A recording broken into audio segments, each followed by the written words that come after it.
everybody get you are going to have a fantastic time today, that's for sure. I am Brenda Mader. I am the Hayes Arts Council Director of School Programming. And as Director of the Arts Council, which I was until just some months back, we've been doing Famous Figures for a long time. In fact, this is the Hayes Arts Council's 30th annual Famous Figures competition. So this is very, very cool. Yeah, 30th annual. That's when you know it's been a while, when you have kids coming in saying, do you remember when my dad did Famous Figures? And you go, oh, I'm getting really old. But if I'm going to get old through a project like Famous Figures, that's good enough for me. But we are going to have a wonderful time here today. We have 32 contestants. And the way those contestants, that number we arrive at, we allow 2 Famous Figures countywide finalists per each 5th grade class that a school has. So for instance, Roosevelt has 10 5th grades since they absorbed Lincoln School, so 10 5th grades out of Roosevelt. So for instance, they will have 10 performers here today. And St. Mary's in Ellis has 1 5th grade. They will have 2 performers here. So the schools all typically have their individual classroom competitions by which any student who's interested, they make it an assignment, but the students that say, yes, I want to be considered for going on, I want to be considered for the county competition, they compete in their classrooms, and there's a judging process there, and so classroom winners emerge, and then the schools will do a wonderful big competition so that they truly are sending their best, students, whether that's 2, 4, 6, 8, or 10, and that's what we will have today. So they represent 16 5th grade classrooms in Ellis County, and these 32 students represent probably at least 300 of their peers who were engaged in this project in one way or the other from the beginning, whether they choose to go on or not. That's a project that they've engaged in, because this is really a wonderful project. In fact, I've had 5th grade teachers tell me on many occasions that this one project ticks the box for almost every major 5th grade curriculum goal, because this project involves research of a famous character, whether in old-time history or more contemporary, but someone you admire, someone with traits that you want to aspire to possess, someone who interests you and where your life is at this point. And don't forget, the life at this point is 10 and 11-year-old young people who are out here bringing it with this project. So they've got to do their research. Then they've got to write. And then they've got to organize their material, because it's not a speech they're going to be giving. It is a performance as that famous figure. And so they've had to write their own script, if you will. And then they've got to get props, and they've got to decide on their costumes. They've got to memorize their material, and then they perform. So then you've got the attributes of public speaking and performance, and the knowledge, the security, the confidence that things like that bring to other things you are doing now in your life, but that you will do in the future. And we all know there's a whole lot of you adults out there that would not want to be up here, for 3 minutes with a microphone, and no net, bringing it. And they do. They really are amazing, and they've worked so hard to get here. And we want to make it the most wonderful, fair, and equitable project we can. So, for instance, we have a wonderful team of judges, who I will introduce here in a minute. But the judges only in advance received information on the project and a list of the famous figures. Just like we will be doing when the performance happens today, there will be no names of students or schools shared until we get to the end and are presenting the gold medals and ultimately the trophies. But we do have a team of judges because there's always a bunch of characters on the list that no one's heard of before. And these guys go and they do their research. They want to know what they're going to be hearing today. And there's going to be some pretty cool things being heard. And so these guys have a serious job ahead of them. And so I want to introduce them to you now. Our judging panel is, and 2 of them have been longtime judges. Mary Ann Thompson. Mary Ann is the former director of the Kansas Room at the Public Library. Our history whiz. Mary Ann is also a big fan of the arts in general and the performing arts. She was on the Encore series committee for many, many, many years. So all of the arts, she was a board member of the Arts Council, president for a long time, and is returning, I don't know how many years, but it's been a lot. She does an amazing job. We're thrilled to have her. Thank you, Mary Ann. And next to her is Janice Lee. Janice is, like Mary Ann, has been a board member of the Arts Council, serving as president for a good stint. Janice is also a former senator that served our area, and she and her husband Lynn, also big, big fans, patrons, advocates of the arts. Janice is also a Rotary Club member. Rotary is our amazing and wonderful sponsor who have been with us for maybe not all, but the majority of those 30 years that this project has been going on. So we really appreciate her time, and she's been in the trenches with it for a long time. Our third judge this year is Jean Stramel. Jean is by day, by real job, an insurance agent for insurance planning, but Jean's fun and passion and extra thing is the performing arts. Jean has been very involved with the Hayes Community Theater as a board member, as board president, and also as a performing artist. He's been an actor in their productions. In fact, the recent production just here a little over a week ago, Jean was in that production. So he brings some wonderful theater insight into what we're going to see on stage here today. We've got Chandler Rich, the new director of the Hayes Arts Council, keeping track of the time, because we time everything, and probably snapping a few photos for us. And backstage, I've got the wonderful volunteers that we've had for the last few years, Ann Staub and Sharon Dreyer. Sharon's a board member of the Arts Council. Ann is a longtime volunteer. And in addition to them, we couldn't do it without the support of our Beach Schmidt staff. So Luke LeCount, the director here for the Beach Schmidt Performing Arts Center, oversees everything, who's just always so supportive and helpful with everything we do, as well as Tate Dinkle, his assistant, who is also here overseeing things, making sure mics are on at the right time and everything runs perfectly from the technical standpoint. So we really, really appreciate that so very much. And we are going to get underway here in just a minute, but I wanted to take one last minute. This whole event is being live streamed, and we shared that with the schools, and we've had it out on the Arts Council social media page. But if you have someone, if there's an aunt and uncle, grandma, grandpa, an older brother and sister away in college, and you didn't hear about this, if you go to the Hayes, the fastest way, go to the Hayes Arts Council's Facebook page. And the very recent, just a couple of days ago, big post about famous figures. I have the link in there. Go ahead and just do a screenshot and forward them that link. But if anybody watches that link, just links on, no fees involved or anything, you literally can watch this entire performance production event today. And this entire thing will be on the Hayes Arts Council's website for the next year, just in the same way that last year's video is on the website. But I think that's pretty much the gist of everything we've got. Oh, the students, again, as I said, they'll be scored on their acting, they'll be scored on their material, but also at the end of each performance, the judges will ask, one of the judges will ask, most often just a single impromptu question, just for the opportunity for these students who know their characters so well to have the opportunity to exhibit the poise and confidence that they really have brought to this. It's not meant to put them on the spot. It's not a quiz. This isn't like, in what year did you? No, it's not that. It is about just allowing them, just very spontaneously, to reflect on some aspect of what they've just shared with us or who their character is. And so again, those are not meant as a quiz. They are meant to showcase even more talent that they bring than they're even able to present here. So give us a minute. We're going to go back and get the first one ready. Thank you all for coming and filling in.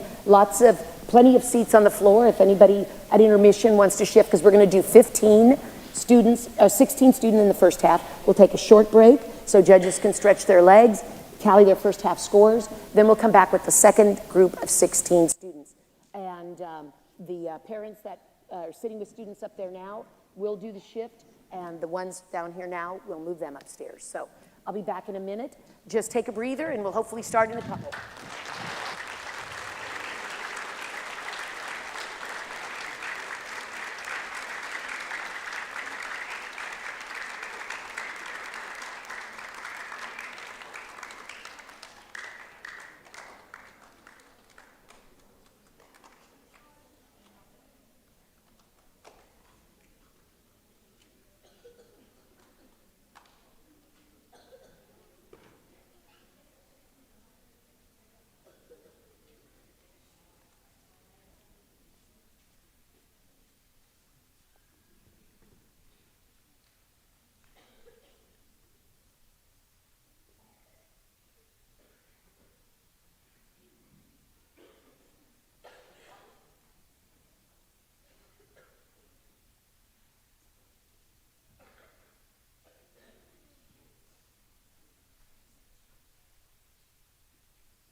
And we are ready.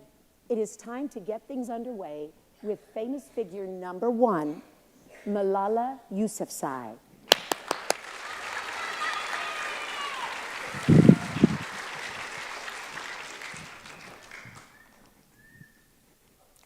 I was born on July 12, 1997 in Mingar, Pakistan. My parents are Zada Yousafzai and Torpika Yousafzai. I am Malala Yousafzai. I have 2 brothers. Their names are Kushal and Atul. I am the oldest child in my family. People in Pakistan celebrated when boys were born. Growing up as a kid was extremely hard. Girls were considered bad luck, so we did not get treated the same. Girls were meant to do chores and have children. I took that very seriously as a kid. Families normally had 8 to 9 children, but my family was very small and only had 3 children. My father ran a private school for boys and girls. He said, before I could even talk, I would wander the halls and act like I was teaching. In 2007, when I was 11, Taliban took over and banned girls from going to school. I had to leave all my friends, not knowing if I would ever see them again. In 2012, when I was riding a bus, a Taliban man got on and asked, "Who is Malala?" All of the girls on the bus pointed at me and he shot me in the head. He did not like me because I had been standing up for women's rights. I was rushed to the hospital and was in a 10-day coma. My family moved to England since that was where my hospital was. On my 15th birthday, I said my first speech, and it was 7 words. I want every girl to be educated. In 2013, I flew to the United States to have several more surgeries on my head. Half of my face is numb since I was shot. I'm lucky that I even survived. Some people ask if I ever forgave the man who shot me in the head. I have forgiven him many times. When I was 17 years old, I received the Nobel Peace Prize because I stood up for women's rights. I am the youngest person ever to receive the Nobel Peace Prize. In 2015, I opened my own school called Lebanon in honor of myself. I also released my very own book called Malala's Magic Pencil. In this book, I wrote about wishing to have a magic pencil so I could put a lock on my door so my brothers couldn't get in, sleeping in extra hours in the morning when I was tired, and get rid of the bad smells by my house because we had trash. I attended college at the University of Oxford and studied philosophy politics. While at college, I met my husband, Asser Malik. We got married on November 9th, 2021 in Birmingham, England. I do not have any children, but I plan to. I'm currently 20 years old and living a great life. My jobs are writing, blogging, women's rights activist, human rights activist, and education activist. My favorite quote is, "One child, one teacher, one book can change the world. Even when the whole world is silent, one voice becomes powerful." To this day, I still blog and speak, and I do not feel threatened anymore. People say they can remember me as a young girl who stood up for everyone's rights. Thank you for taking your time to listen to my life story. I tell my story not because it is unique, but because it's educating. People describe me as a determined person since I never gave up when things are hard. I feel like every person deserves to be treated the same. Thank you.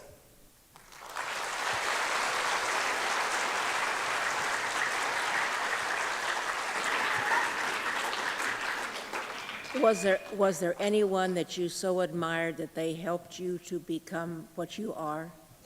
What did you say? Was there anyone that you so admired that it helped you to become who you are? Yes, that's a great question, and that person was my father, because he was my teacher, and when my father, he taught me, because when we got banned from school, girls were allowed to read books, but my father secretly still taught girls so we could still have our education. Thank you.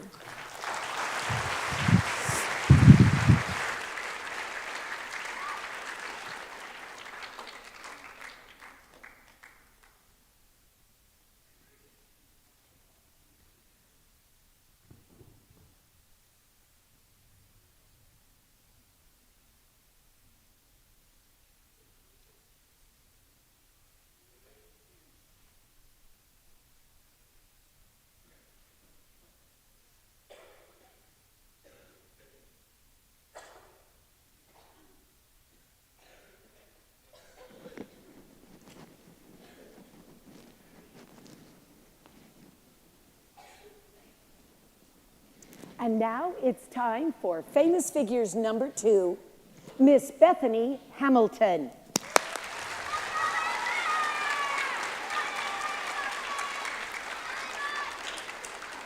Oh, did you see that? Well, I guess I have a little time to tell you a bit about me. Have you ever gone through a struggle in your life? Hi, I'm Bethany Hamilton, a girl who loves to surf. You might know me as the girl who lost her arm to a shark, but I'm more than just that. Come along and I'll tell you. On February 8th, 1990 in Hawaii, a beautiful legend named Bethany Hamilton was born. So it all started when I was surfing with my best friend Alana, and I was just paddling my surfboard when out of nowhere, a dark gray shadow comes out of the water and takes my left arm. Then at that moment, I realized that I just got attacked by a shark. That day was very scary and probably the scariest day of my life. Fun fact, a week later after the shark attack, a fisherman was fishing, and he caught a 10-foot tiger shark, and we compared it to the bite on my surfboard, and it was the perfect fit. Less than 1 month later, I got back on my surfboard and started surfing again. The people who helped me accomplish everything was my family. My 2 brothers, Noah and Timothy, and my parents, Tom and Sherry. Then just when I thought things couldn't get any better, people are wanting to interview me in different places all over the world. Another reason why I'm famous is my incredible life-changing story. Those are just some of the few reasons why I became famous. I was homeschooled from 6th grade into high school. I did not go to college because I wanted to become a professional surfer. 6 years later, after high school, I married my husband, Adam Dirks, who's from Kansas, by the way, and together we had 4 kids, Tobias, Wesley, Micah, and Elena. After that, I went to other colleges to inspire other people to keep doing what they love. In order to accomplish hard and difficult things in life, you must learn to never give up. How I overcame my challenge of the shark attack was going out every single day and practicing to become better than I was before. I am so grateful for my family pushing me back in the water so I can be my best. I grew in this way by never giving up. I've changed the world in many unique ways. So what I did for a change in my life was think, you don't need easy, you just need possible. You should go out and inspire other people to do hard things like me. In all, I'm Bethany Hamilton, a surfer who never gives up. So now you know all the difficulties I went through in life. So today, I wanted to teach you to never give up. Well, I better go catch that next wave. See you next time. Oh, and remember, you don't need easy, you just need possible. Aloha.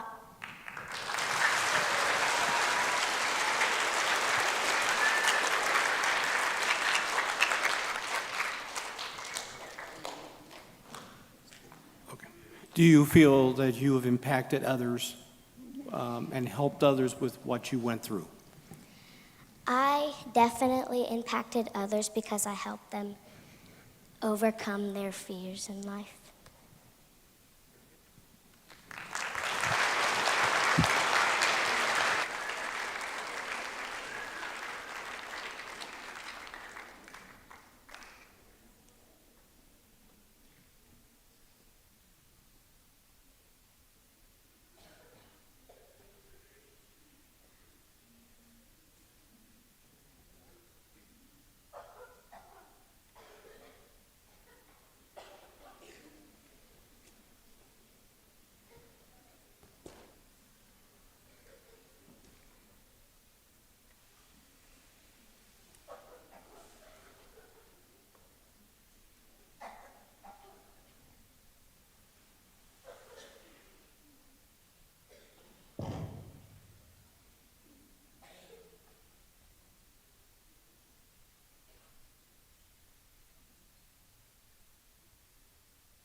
Famous figures, number 3, Nadia Comaneci.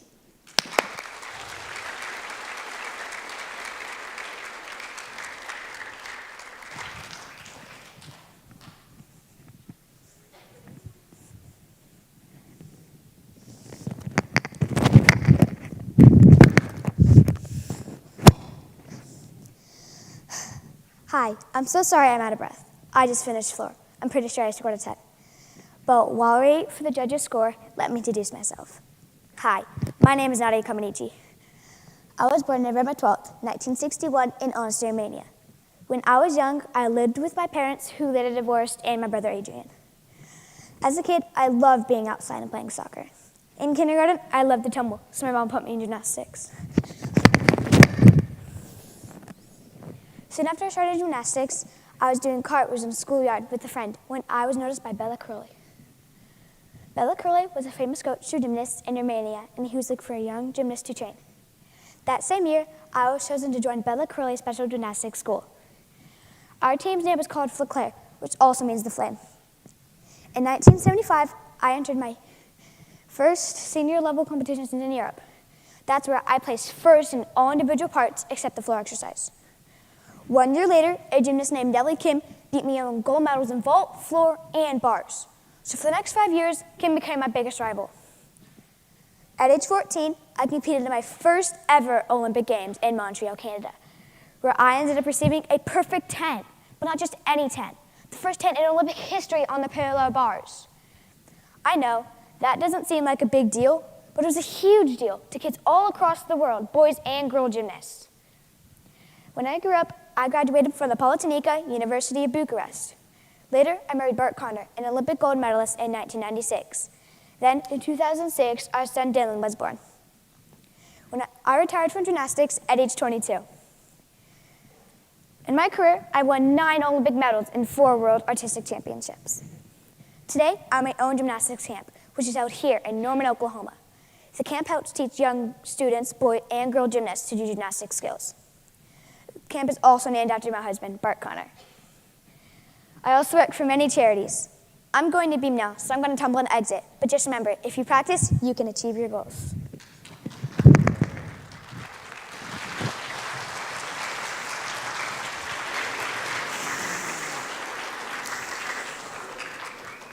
Of all the contests that you won, which was your favorite?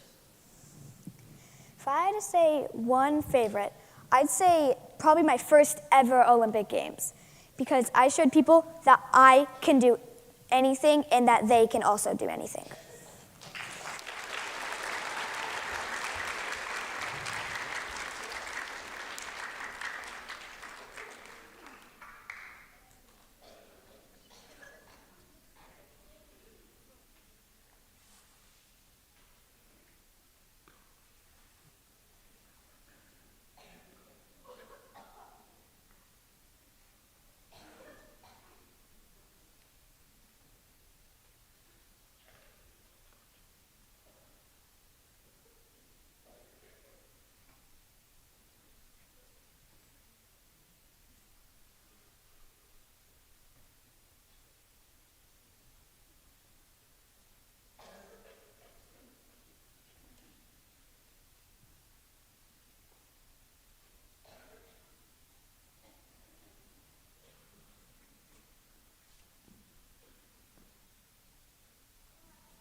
Now it's time for famous figure number 4, General Dwight D. Eisenhower.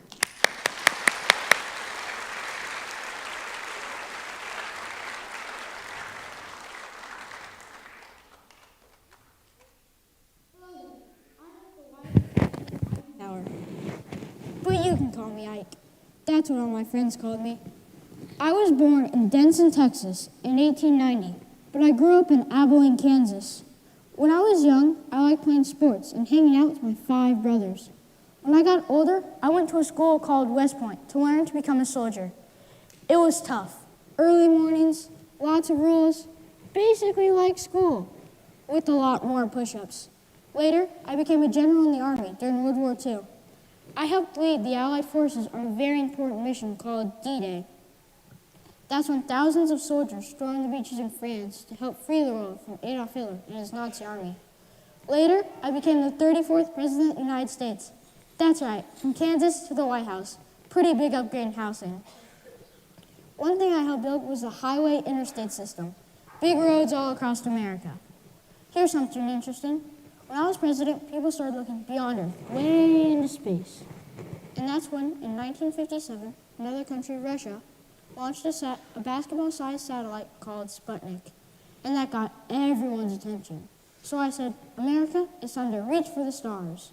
And we created NASA, the National Aeronautics and Space Administration. NASA helped us explore space. And later, Americans were first to have boots on the moon. I did not see the moon landing from Earth because I died only a few months earlier, on March 28, 1969. Here's something a little surprising about a farm boy from Kansas. They even put me on money, not the paper kind, but a $1 coin. It was only made from 1971 to 1978. On the front, you'll see my face. It's a nice and serious portrait. But the back is the best part. It shows an eagle landing on the moon, holding an olive branch. That design was inspired by the Apollo 11 mission, who were first to land on the moon. The eagle stands for strength and courage, and the olive branch stands for peace. It means that we should be strong, but we should always work toward peace. Before I left office, I gave a very important warning in my farewell speech. I talked about something called the military-industrial complex. It's a big phrase, but it has a simple meaning. It means that we must not let the military and weapons companies become too powerful together. If you watch the news, you'll hear this phrase used a lot, the military-industrial complex. I wanted people to always think carefully and to make wise decisions for our country. Because no matter how far we go across highways, or even further into space, the future is in your hands. Thank you for listening to my story. I'm Dwight David Eisenhower, proud to be from Kansas, but remember, you can call me Ike.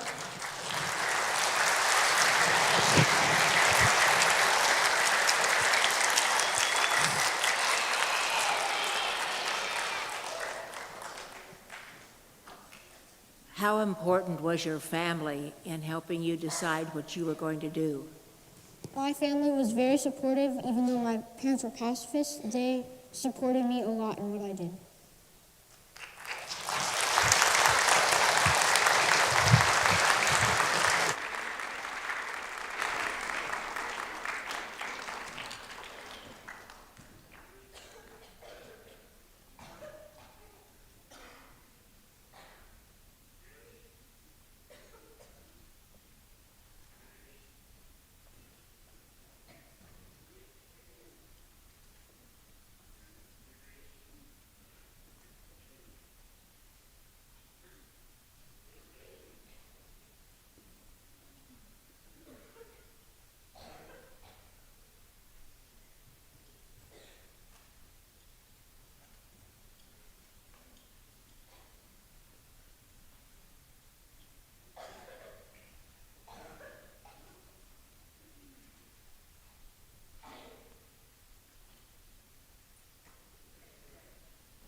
Now it's time for famous figure number 5, Selena Quintanilla.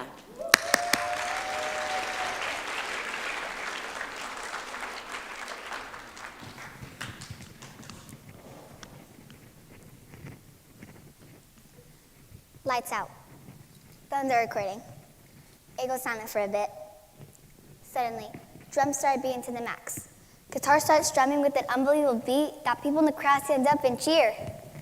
Finally, the star of the night appeared on stage. Lights are back on. A beautiful note hit that made the whole room explode. Late at night when all the world... It was me, Selena Quintanilla. My moves and steps shocked everyone that night. I was known for my talented songs and creativity that inspires people today. Hola, soy Selena Quintanilla. I was born on Easter Sunday, April 16th, in the year of 1971. I was born in Lake Jackson, Texas. My parents were Abraham and Marcela Quintanilla. At only 6 years old, the music coming from the kitchen window caught my young attention. Using a herbicide microphone, I heard he'd been hitting those notes. I had talent. I had joined the band my father had made, Sal and Pearl.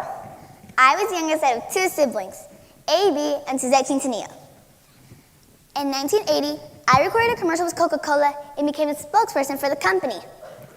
In 1985, I opened my first boutique for my fans and accomplishments. In 1982, I had met the love of my life, Chris Paris. Eventually, we got closer and we got married, hoping that one day we would start our little own Quintanilla Paris family.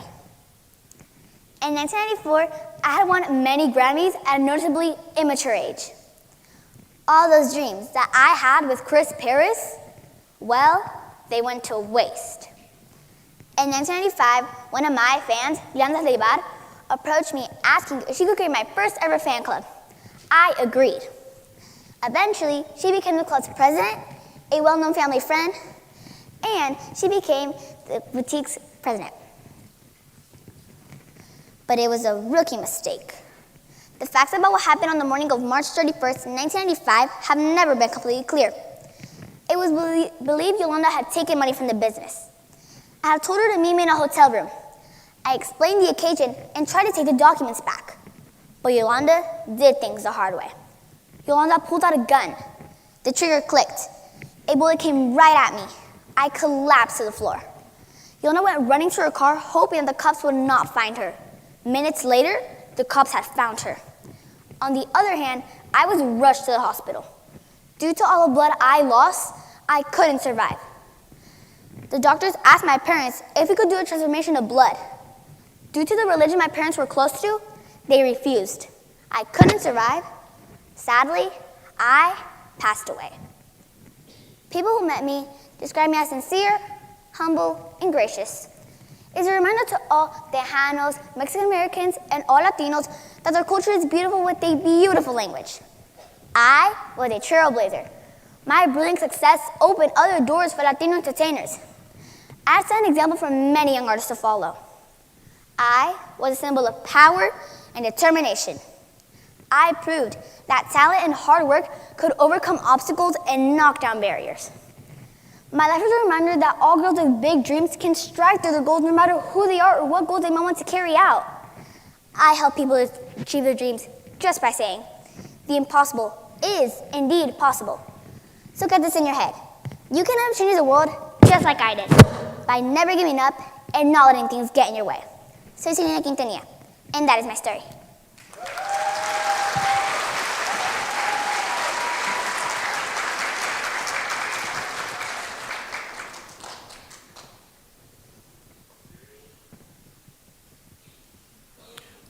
You had a short life. What do you want people to remember about you? That's a good question. Thank you for asking that. I would have to say that they should remember me by I started my career at a little age. So no matter who you are or what goals you might want to have or what age you are, you can still accomplish them because you prove that talent, hard work, there will be a surprise.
Famous figure number 6, Dottie Schroeder.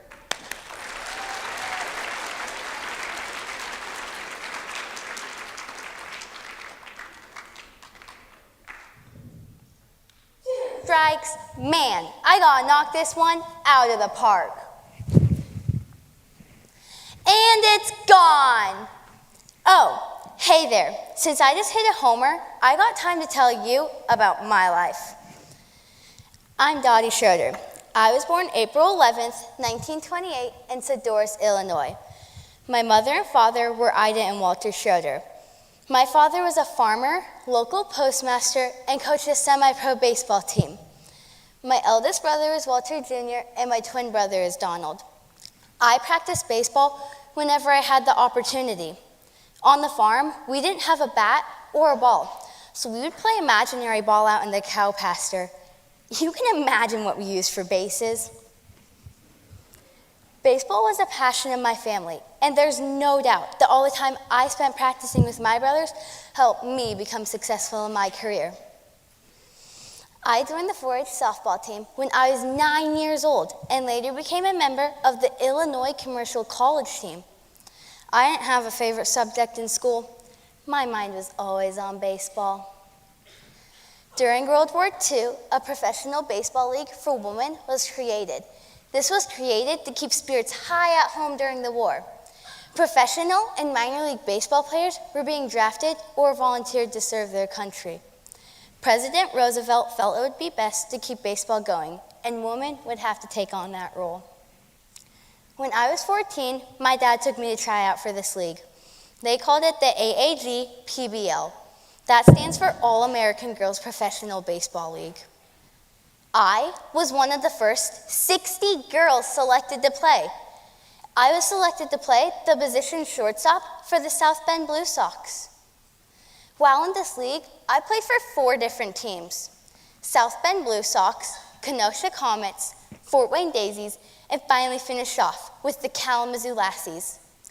I was paid $55 a week. That's more than my father made as a postmaster.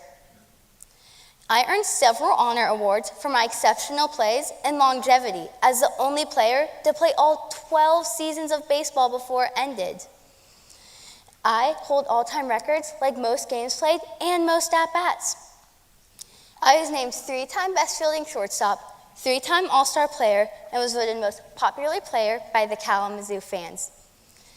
I was one of the few players from the AAG PBL who's pictured in the National Baseball Hall of Fame.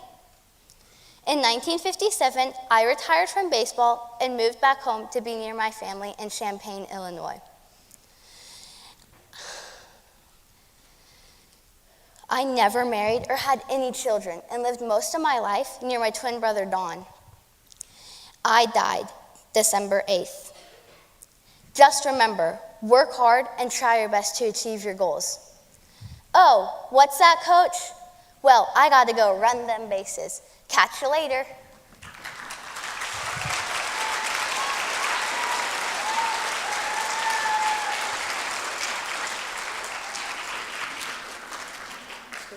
Growing up on a farm, what chores did you have to do? There were so much chores, but probably one of my favorite ones was taking care of the cattle. No problem.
Famous figure number 7, Nicholas Copernicus.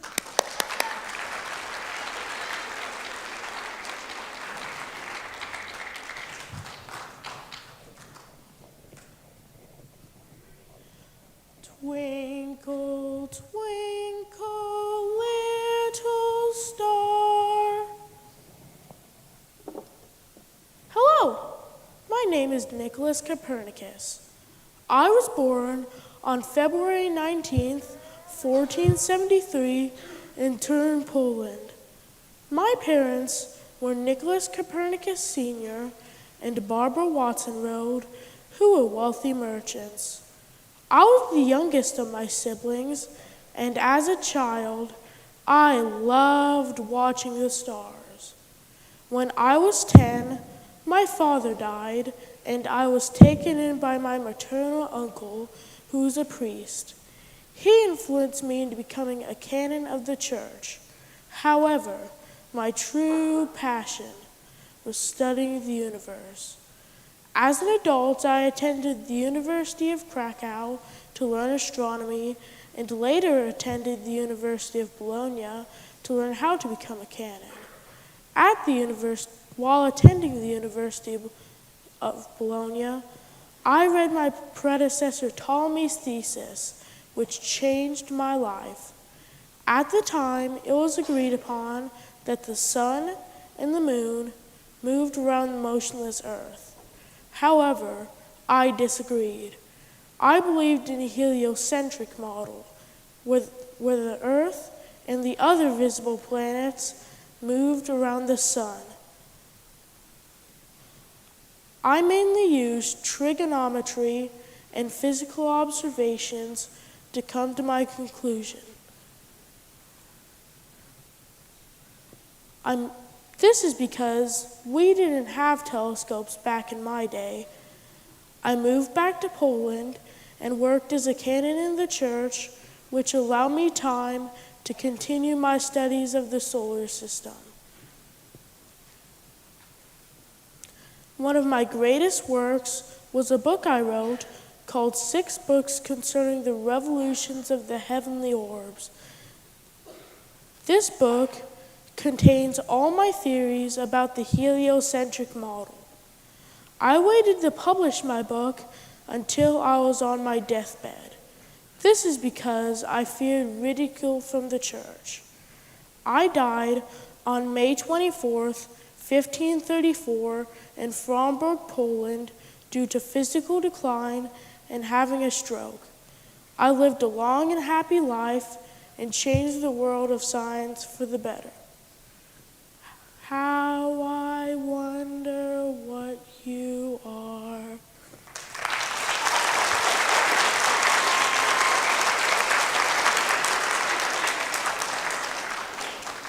With your interest of space, stars, etc., do you want children now to be enticed by studying the stars? And tell us, why should children do this? Yes, I do believe that children should study the stars because us humans, we deserve knowledge about space and the universe, and yeah.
And now it's famous figure number 8, Pleasant Rowland.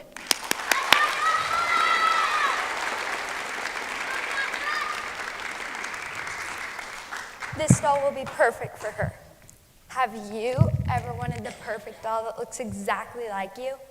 My name is Pleasant Rowland, and I invented the American Girl doll. I have put over 36 million books and dolls into young girls' hands, teaching them about history and diversity. Let me explain how I got here. Soon after graduating college, I became a second-grade teacher in Massachusetts. Although I loved it, I realized history was being taught poorly in elementary schools. On a trip to Williamsburg, I was wowed by all the American history around me. That sparked my idea for the American Girl doll. As my company first launched, I wanted each doll to come with a story and a connection with history. So each doll came with a book. Since then, my dolls have evolved, including differences in skin color and disabilities. This doll is an example of a girl with hearing loss. She comes with a hearing aid that looks like the ones we wear today. Today, you can create your own doll that looks exactly like you. For example, your hair, clothes, eyes, and more. And my favorite part about the American Girl doll is making young girls feel like they are seen and loved. I have had a lot of challenges in my life. Let me tell you about them. Have you or someone in your family ever had cancer or an emergency surgery? When I was 48, I was diagnosed with breast cancer. Then, when I was 71, I had an emergency kidney transplant. Both of them were really scary, but I got through it by being brave and staying close to people I trust and love. I also got bullied at a young age for not being interested in beauty. Instead, I wanted to be learning about history. From these challenges, I grew as a person to never give up on my dreams or self-esteem. I have also had a lot of achievements in my life. Let me tell you about them.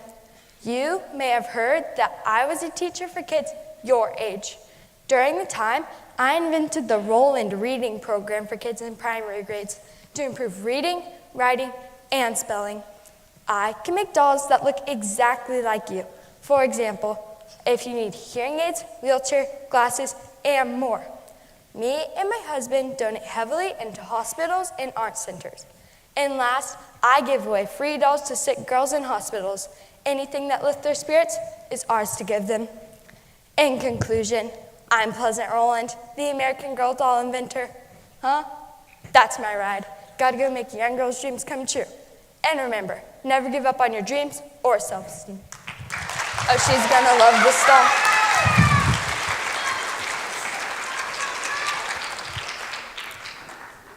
Of all the books you wrote, what was your favorite? Oh, I haven't got that question before. But my favorite was probably about Joss because she had to go through surfing and she got bullied a lot at school.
Famous figure number 9, Mary Cassatt.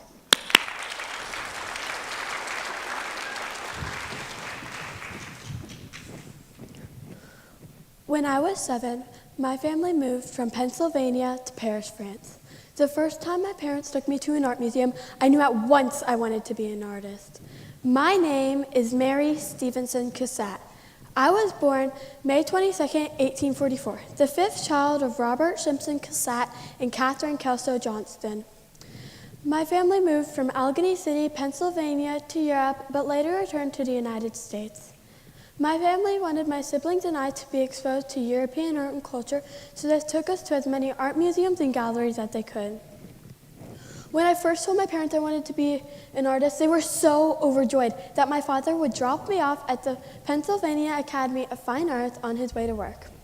After I finished studying at the academy, I told my parents I wanted to be a professional artist, and my father said he would almost rather see me dead. He was supportive of art as a hobby, but not as a job. When I was young, it was unheard of for women to be professional artists. We were expected to become wives and mothers. Finally, my parents relented, and I was on my way to Paris to study art. I soon began sending in my favorite pieces to the Paris Salon. My piece, The Mandolin Player, was accepted on my first try, but sadly, when I tried again, I was rejected. My artwork soon caught the eye of the French Impressionists, a group of artists whose artwork was also rejected by the French salons. They invited me to join their group, and I happily accepted. I was the only American in the group, but that didn't stop me from becoming fast friends with the painter Edgar Degas. Thanks to the Impressionists, my artwork became even better. In 1890, I went to a Japanese art exhibit that inspired me to make many block prints. I soon started showing my support of women's suffrage. In 1915, I organized an exhibition with my friend Loisine Havermeyer that supported the movement. I even included my portrait, Woman with a Sunflower, because sunflowers were the official symbol of the movement. I worked hard and achieved my dream of becoming a professional artist. I was the only American in the French Impressionists, and I showed the world women can be professional artists. I did something most people thought was inappropriate for women to do. But women should be someone, not something.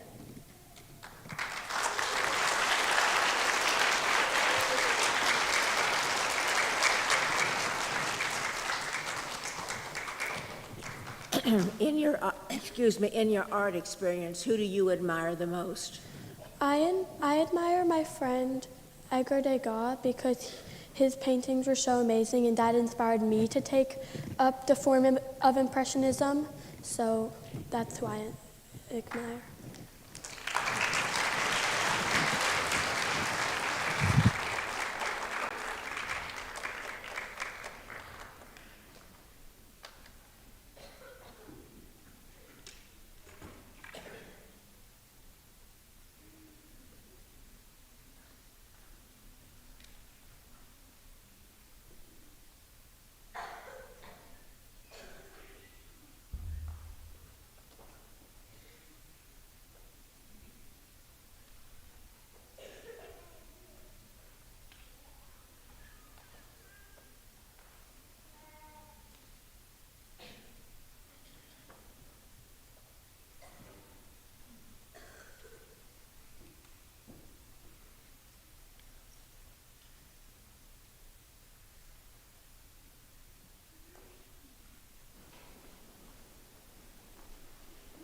And now it's famous figure number 10, Halima Yacoub.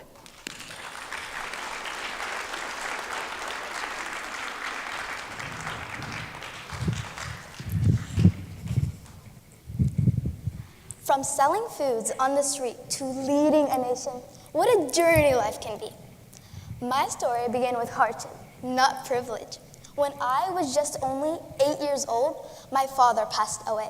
My mother worked as a pushcart seller to support her family, and I grew up learning that nothing in life comes easy. But I also learned something even more important. Hardship should never stop you from reaching your dreams. I'm Halima Yacoub. I was born on August 23rd, 1954 in Singapore. Growing up with 4 siblings, I understood the value of hard work, kindness, and helping others. Even as a young girl, I believed that education could change my future. I studied hard and stayed determined, even when life was difficult. Eventually, I achieved my dream of becoming a lawyer in 1978. That was one of the proudest moments of my life. because it showed me that perseverance truly pays off. But my journey didn't stop there. I wanted to serve my country and make a difference in people's lives. So I entered the public service and became a member of Parliament. Later, I was honored to serve as Speaker of Parliament. These roles taught me leadership, responsibility, and the importance of listening to others. In 2017, I reached another historic milestone. I became the first woman president of Singapore. I served my country for 6 years, and it was a great honor and responsibility. I worked hard to represent all Singaporeans and support unity, fairness, and progress. After retirement, I still support community causes and strongly believe in giving back, helping others, and making the world a better place. My journey showed that no matter where you come from, you can achieve great things if you keep believing in yourself and keep working hard. My life has taught me that challenges are not the end of your story. They're just the beginning. If my life had been easy, I might not learn how to be strong. But because it was tough, I learned how to survive, grow, and succeed. So remember this. No matter how difficult your journey may seem, you have the power to overcome it. One day, you might lead, inspire, and make a difference too, just like I did.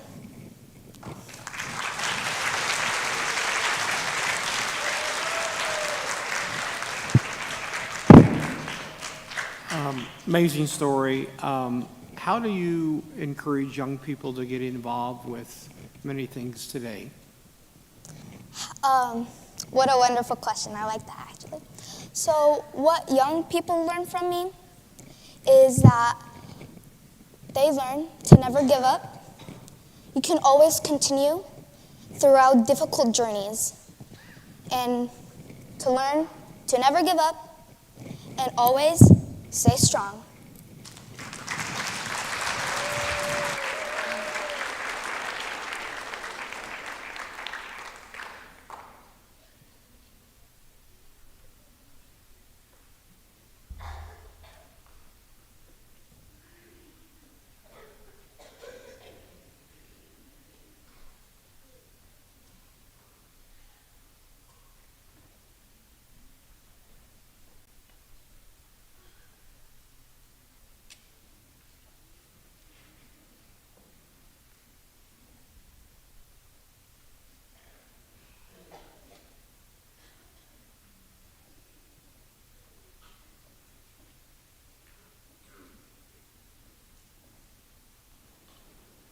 Now it's Famous Figures, number 11, Flo Hyman.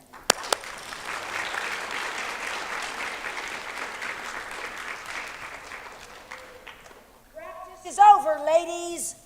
Good job, practice. See you tomorrow. Hi, my name is Flo Hyman. I was born July 31st, 1954. My parents are Georgia B. Hyman and Maureen Hyman. I have 7 siblings. My biggest supporter is my sister, Suzanne. My parents told me that I should embrace my height. Growing up, I was called the Jolly Green Giant. The sport that I found the most love in was volleyball. I started playing volleyball when I was 12 years old, playing my partner, Suzanne. I went to Morningside High School in Edgewood, California. At the age of 16, I started playing volleyball professionally. By the time I was a senior in high school, I developed a lethal spike. After I graduated high school, I went to El Camino College for 1 year before I transferred to the University of Houston. I was the first female to be a scholarship athlete. I spent 3 years there and led the Houston Cougars to 2 top 5 national finishes. I did not complete my final year. Instead, I focused my attention on my volleyball career. I once stated that I'd graduate once my volleyball career is over, and that there's always time to do things and you don't have to be in a rush. After I left college, I started my career on the U.S. national volleyball team. I became a dominant force to be reckoned with.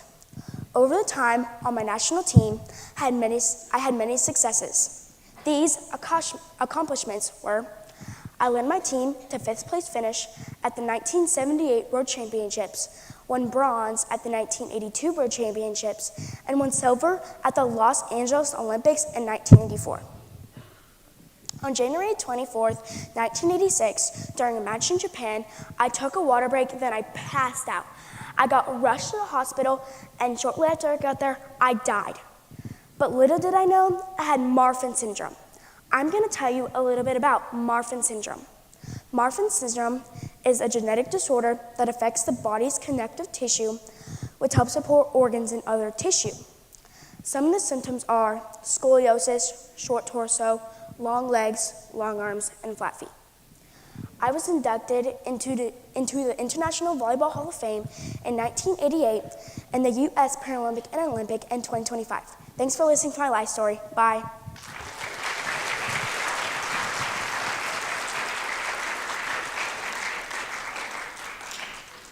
What do you think you'll most be remembered for?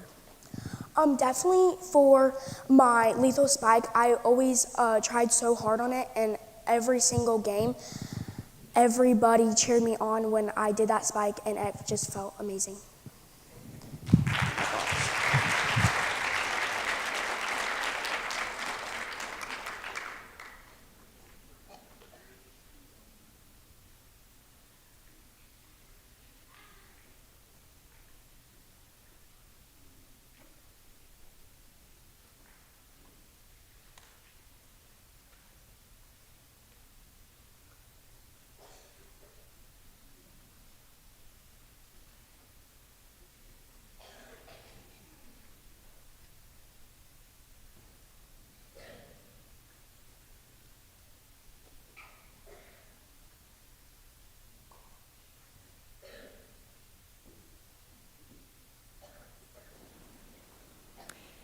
Famous figure number 12, Mr. Louis Braille.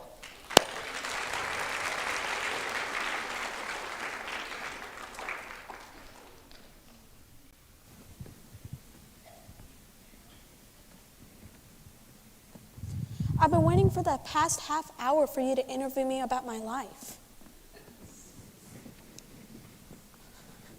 Oh, hi. When did my life begin? Oh yeah, I was born January 4th, 1809 in small countryside town, Cottbus, France, where my mother, Monique Braille, and my father, Summer Braille, gifted me the name Louis Braille. I was born very weak, but against all odds, I grew to be a healthy, curious boy who looked at everything new through his big blue eyes. When I was 3, my father, who was a saddle maker, let me go in his workshop. I grabbed a hold of his stitcher's awl, a sharp tool used for poking leather, and I was poking a scrap with it, when suddenly the sharp tool slid across the slick, leathery surface and lunged right into my right eye. By age 5, the infection had spread completely, going to my left eye, making me 100% blind. I still had to go to school, but I could not read, nor could I write. Despite that, I was still one of the brightest students in my school. At age 10, in 1819, the town preacher got me money to send me to the Royal Institute for the Royal Youth Institute for Blind in Paris. I said goodbye to my mother, my 2 older sisters, and my older brother, and went onto the carriage off to Paris. When I got there, I was told that I, Louis Braille, was one of the youngest students ever admitted at age 10.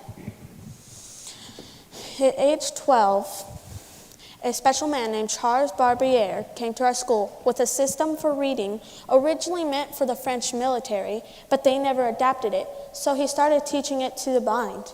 It was very hard with a body for every single sound in the French language. So I reached out to him, but he did not want a 12-year-old boy's advice. So I started making my own reading system. It took me 3 years, but I was determined, even working on it during summer break. By age 15, I was done with my system. I showed it to the boys at my school, and they loved it. They'd use it all the time. They loved it so much that it even got banned. Despite that, they kept using it, even writing it with forks. Soon I graduated, but I was so fond of the student and the school that I decided to stay and teach. Everybody there loved me, and I was a really good teacher. In 1834, I went to the 1834 Exhibition of Industry in Paris, where I had a showcasing of my system, not yet called Braille, in my honor, and King Louis Philippe was watching. He was incredibly pleased, though he did not take it as the official blind language. And in 1852, when I was only 43, just 2 days past my 43rd birthday, in January 6th, I was in my bedroom all alone. For that day, I had passed of tuberculosis, eyes closing for the last time.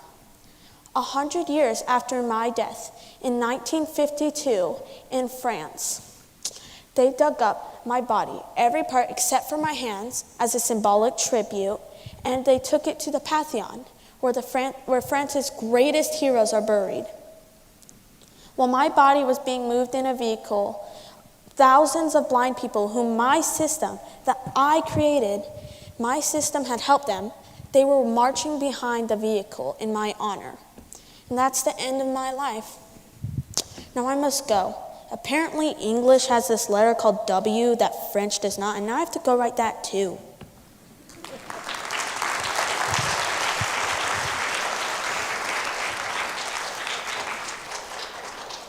How important was your family in what you became? Excuse me? How important was your family and what you ultimately became? My family helped me a lot. My dad, he helped me, he made me a cane, and my mother and my father, they supported me when I was making my system, so they helped me a lot. They really helped me and encouraged me the whole way through.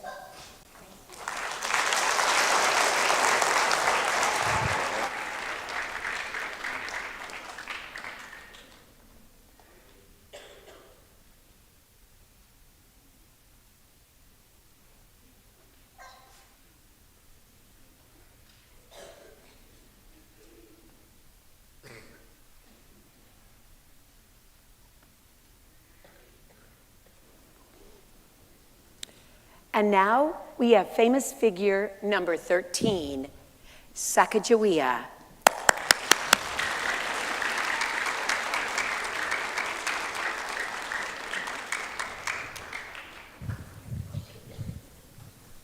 The land speaks if you know how to listen.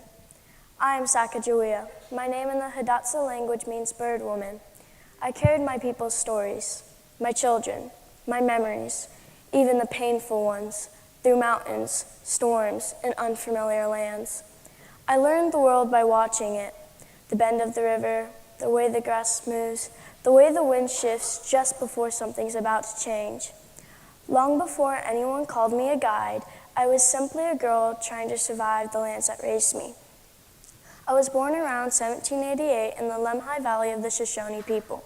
My childhood was full of lessons taught by the earth itself. I never knew how much those lessons would teach me, but life can change quickly. When I was 12, the Hidatsa people took me from my home. The world I knew was quickly gone. At 13, I was married to two Saint Charbonnet. At 16, I had my son, John Baptiste, whom the men called Pomp. I carried him on my back as I walked every trail. When the explorers you call Lewis and Clark began their journey across the land, they chose me, because I could speak the languages of the Shoshone and Hidatsa. But what I carried was more than just language. I carried knowledge of the land, the plants that healed, the paths that were safe, and the signs that warned of danger. But most of all, I carried calm when others would panic, and I carried my son on my back, reminding me that every step mattered. When the long journey ended in 1806, we returned to the Mandan villages and later traveled to St. Louis, where William Clark could help care for and teach my son. I died in 1812 from diphtheria a couple of months after giving birth to my daughter Lizette. I am proud I was able to be part of a journey that would change history. A river in Montana now has my name. A golden dollar has my image with Pomp resting on my back. In 1994, I traveled across this country again, this time on a stamp among others whose stories shaped America. The land remembers all who walk on it. If you listen closely, it will teach you and guide you, just as it did me.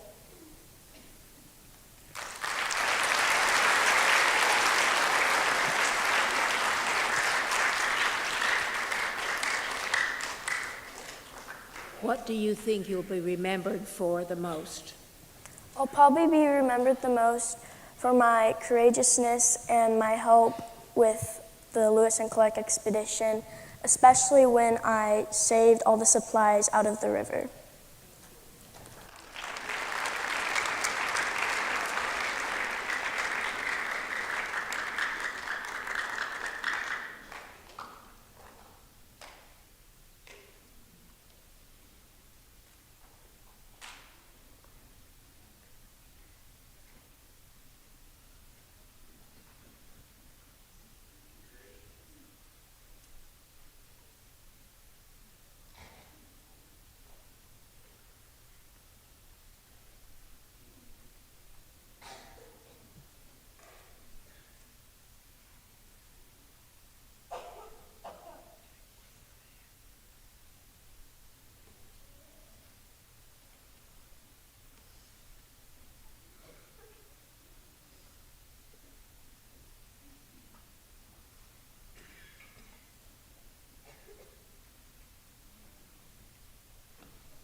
It's famous figure number 14, Harriet Tubman.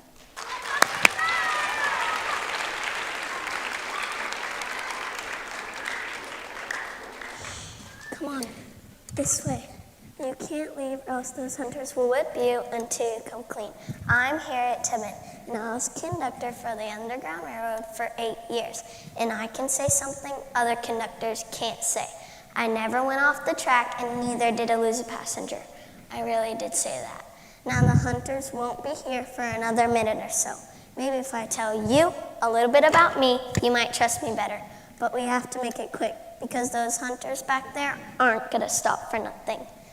As you know, I went back and forth freeing hundreds of slaves. They had made books and movies about me. Imagine being the main character of a movie that went famous. Some of you dream of being famous, but I never intended to be. I was just standing up for what is right, and we should always stand up for what we believe and make a better tomorrow. I went back to the South 13 times to save people. I could have been caught, but I never was. I could have stayed back, but I took a risk for the saving of my people. Someday you might take a risk, but only if God is telling you. Famous or not, everyone has a challenge. Have you ever had a head injury or a really big headache that stayed forever? I know I did. One time I was walking down the market when I saw a slave running from its owner. I followed him to see what was going on while keeping my distance. I followed behind, trying not to get suspicion from anyone. Then one of the shop owners cornered him and had him with his hands behind his back. Then the shop owner asked me to help tie him up, but I could not. He was black like me. Before I could answer, the slave was already escaping. The shop owner tried stopping him by throwing a big, heavy weight, but it missed him and hit me right in the head. I have had visions and headaches ever since, but I put my trust in God and kept going. We can change the world like I did for blacks and women's rights. You might have learned about me in social studies or Black History Month. I have freed many slaves and stood up for women's rights. Look at the world now. Blacks are treated with respect, and women can work and not get misjudged. We should always try our best and take the chances we have to help one another. God always helped me. I could have freed hundreds of slaves without him. God will help, but you still have to do your part and take that risk.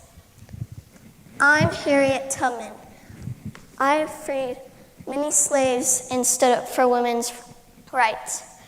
I've had many challenges and victories, but there was always a challenge that hurt me the most. Has someone ever betrayed you or said something that hurt your feelings?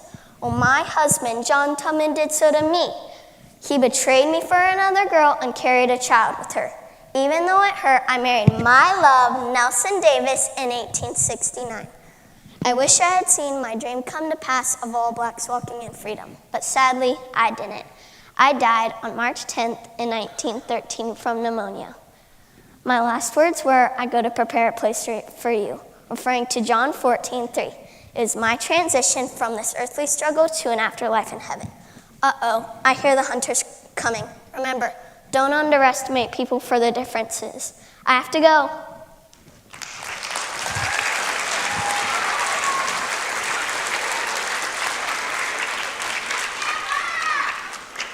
What do you hope from your life that young people will have learned? That don't make fun of people for their differences. Not a single one of you in here look the same. We're all different, so why make fun of people for it?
Famous figure number 15, Mr. George Lucas.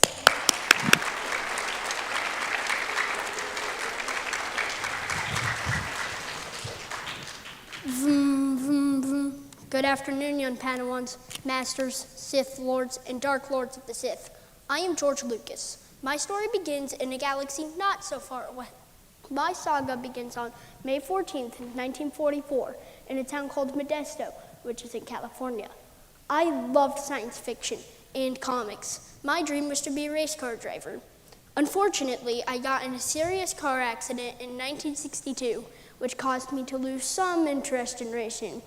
In 1965, I started learning about cinematography, which is pretty cool. I made short films and saw myself as a filmmaker. Eventually, in 1967, I graduated from University of Southern California. After I graduated, I tried to join the U.S. Air Force, but I was unfortunately declined because I had a lot of speeding tickets. So I decided to go back to University of Southern California for graduate studies. I worked for the United States Information Agency. I did direct a short film called Electronic Labyrinth /THX1134EB. My film won first prize at a student film festival. I even got a scholarship from Warner Bros. By the time 1969 rolled around, I was one of the camera operators for the Rolling Stones concert film, Give Me Shelter. In that same year, I was drafted to Vietnam, but I was excused from service due to my diabetes. Then, I made a big decision to create Lucasfilm Ltd. I made my first success in 1973, American Graffiti. Next, I wanted to make my own space adventure. This led to Star Wars. I made a deal with 20th Century Fox. While filming, I suffered from stress and exhaustion, but to my shock, Star Wars was a success. This led to sequels. I was executive producer and wrote its 2 sequels, The Empire Strikes Back and Return of the Jedi.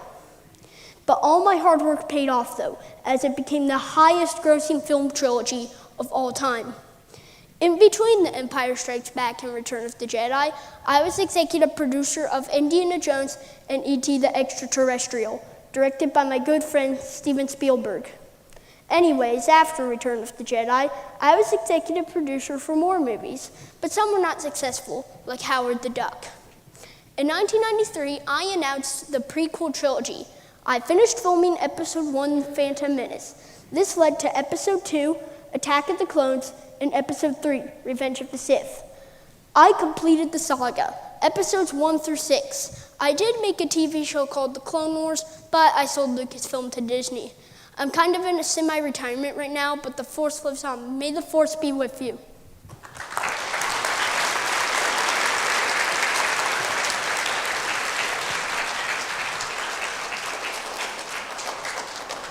Of all the films that you have been a part of, what was your favorite? Film B?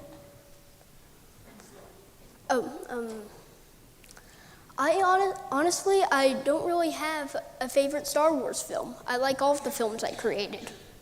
Thank you.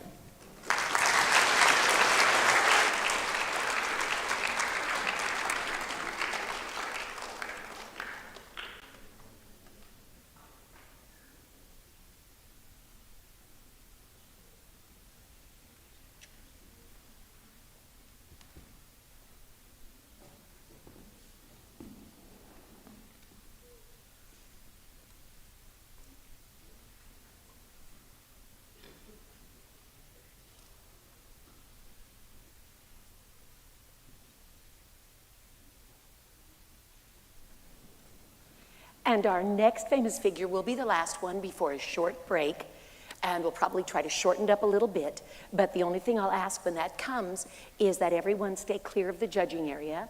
They're going to be working on their results from round 1. So please stay away from up here at the front. But if anybody needs a short break, stretch your legs. But we'll probably try to start just as soon as we possibly can. So I'm shooting for 10 minutes. So we'll have just a little bit of a break in there. But we're not going to have the break until we hear from famous figure number 16, Catherine Donahue.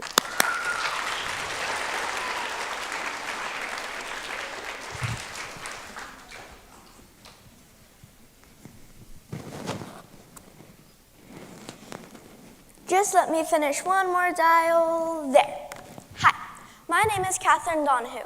I was born on February 4th, 1903. My parents were Bridget and Maurice Wolfe. I also have 3 brothers. We all lived a happy life in Ottawa, Illinois. During my early life, I suffered the loss of my parents and brother, so I had to go live with my great aunt and uncle. When I was only 19, I started working at the radium dial factory. It paid $20 to $25 per week, which was more than most businesses at the time. We did this thing called lip pointing. That is where you stick the paintbrush in your mouth to get it pointy. Then you dip it in the luminous paint that contains radium, and then you paint it on the watch. We did this because the company was very strict and said that all lines must be perfect. After a while, I quit though, because my gums and teeth got infected, my back and arms ached, and my legs were shrinking. All the girls working there at the time were having similar symptoms, but sadly, some of them had to keep working. After I quit working, I got married to Thomas Donahue. Later, I had 2 children, Mary Jane and Tommy. Sadly, I couldn't spend much time with them because I was becoming terribly ill. My friends and I went to multiple doctors and dentists. We spent hundreds of dollars trying to figure out what was wrong with us. Then, one doctor, Dr. Loeffler, finally came to the conclusion that we had radium poisoning. Radium Dow lied to us. We took tests a while back, and the company said all of the tests came back negative. What we didn't know was more than half of the tests came back positive.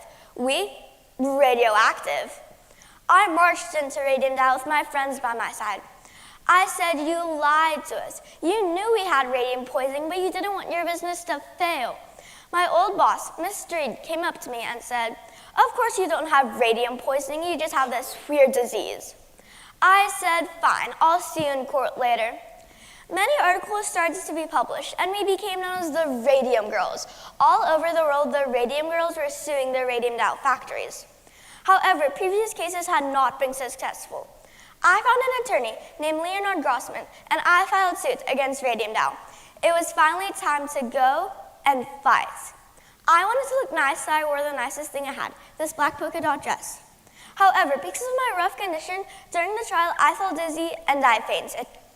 The trial was canceled for that day and will resume in about a month at my house. My testimony later resumed, where I showed the judge how to lip point. The judge was extremely interested in my case and decided he needed some time to deliberate. However, I still do not think I'd win the case. It's too late for me, but not for you.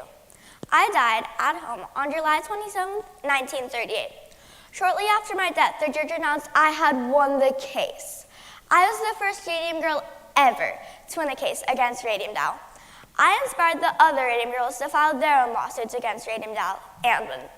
20 to 30 years later, companies significantly decreased radium usage. Also, anyone who worked with radium was required to wear protective gear. All radium doll companies around the world have now shut down. People like to say I had a big impact on the world because of that one case. Oh no, better get back to painting before someone sees me.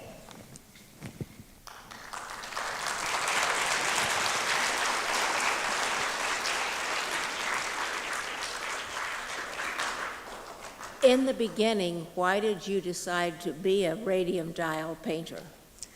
In the beginning, a bunch of my neighbors started working and we were good friends. It paid really well for the time and I needed enough money to help my family make sure they had enough food and all of the things they needed.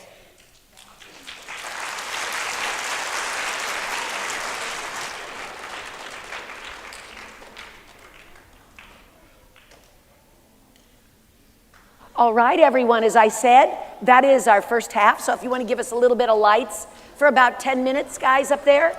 Again, thank you to Luke and Tate. 10 minutes, be ready to come back for more action. And again, please stay away from the front stage area. But stretch your legs for a few minutes.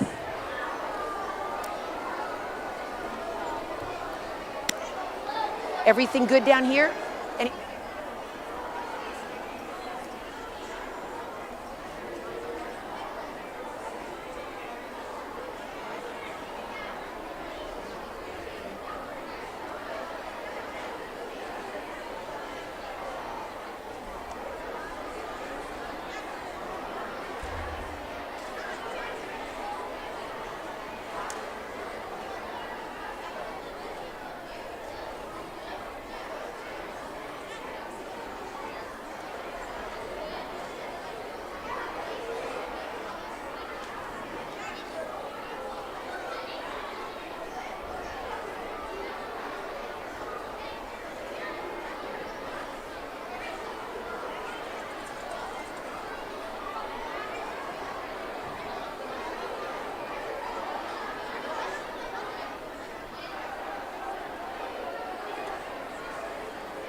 Everybody back in your seats, please.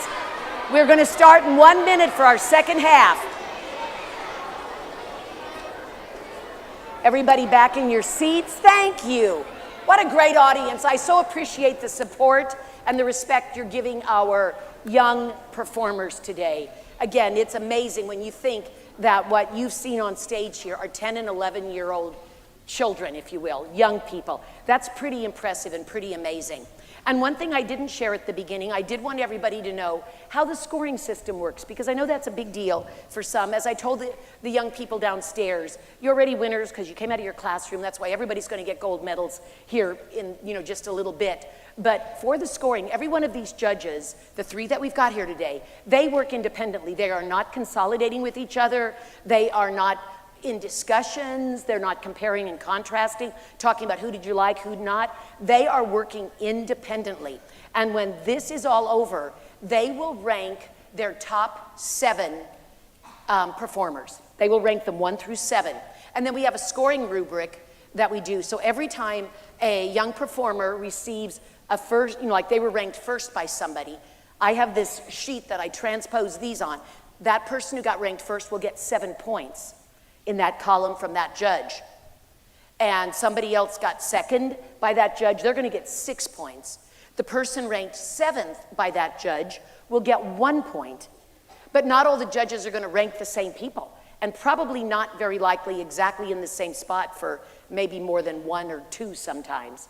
And so then those points for each judge, will be listed, and it'll go across. So contestant number 107 got, first, so they'll have 7 points. This judge only gave them third, so they'll have 5 points. This judge ranked them 7th, and they got 1, and we add that across. And so that's how we give out the trophies, the best way to do it. And so the highest score will be receiving first place trophy.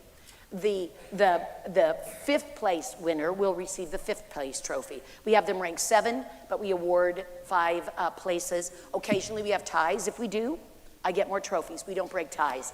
So that allows the best that are supposed to be getting these awards to come through in that regard.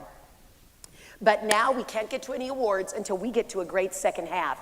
So in 30 seconds, we're going to get our first contestant here set. So everybody hang tight. I'm going to be out with contestant number 17 in 30 seconds.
Now ready for famous figure number 17, Miss Jackie Stiles.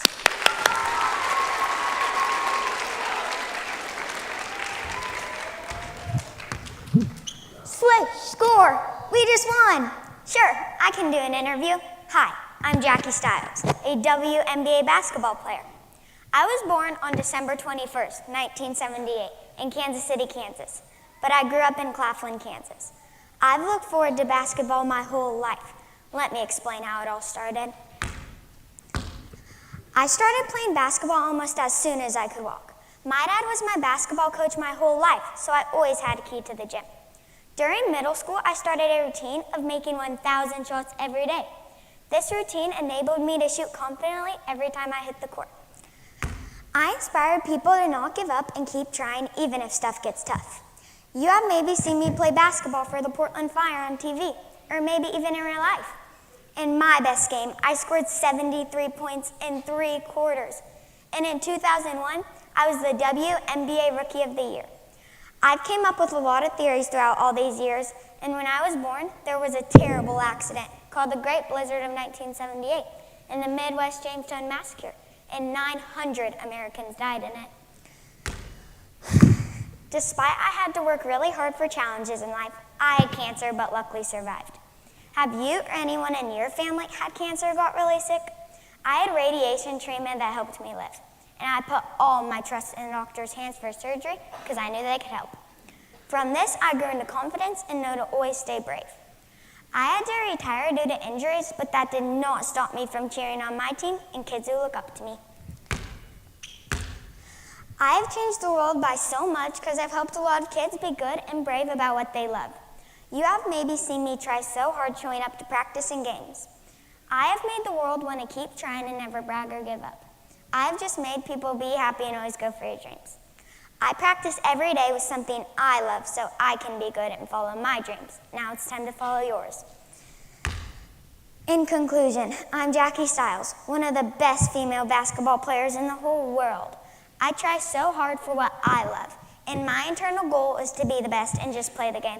Okay, gotta go. See you later.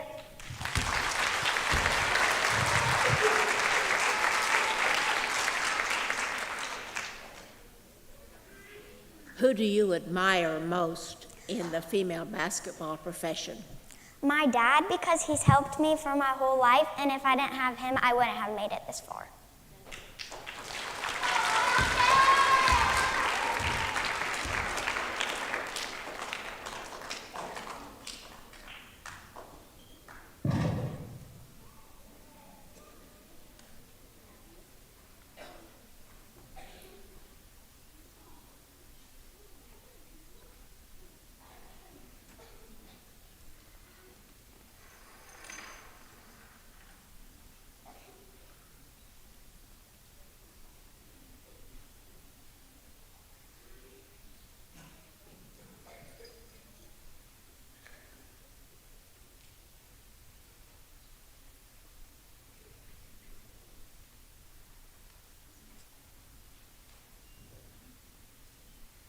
And now it's famous figure number 18, Beverly Cleary.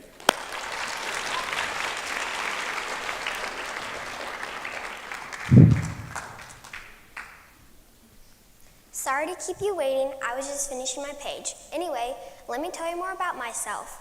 I was born on April 12th, 1916 in McMinnville, Oregon to Chester and Mabel Bunn, and they named me Beverly. My mom would often read to me, but we had limited books, so I made up my own stories. I was an only child living on a farm, so I had to find things to do on my own. In the 4th grade, I entered an essay contest that I saw in the paper. I wrote about the American beaver since it's Oregon state mammal, and I ended up winning.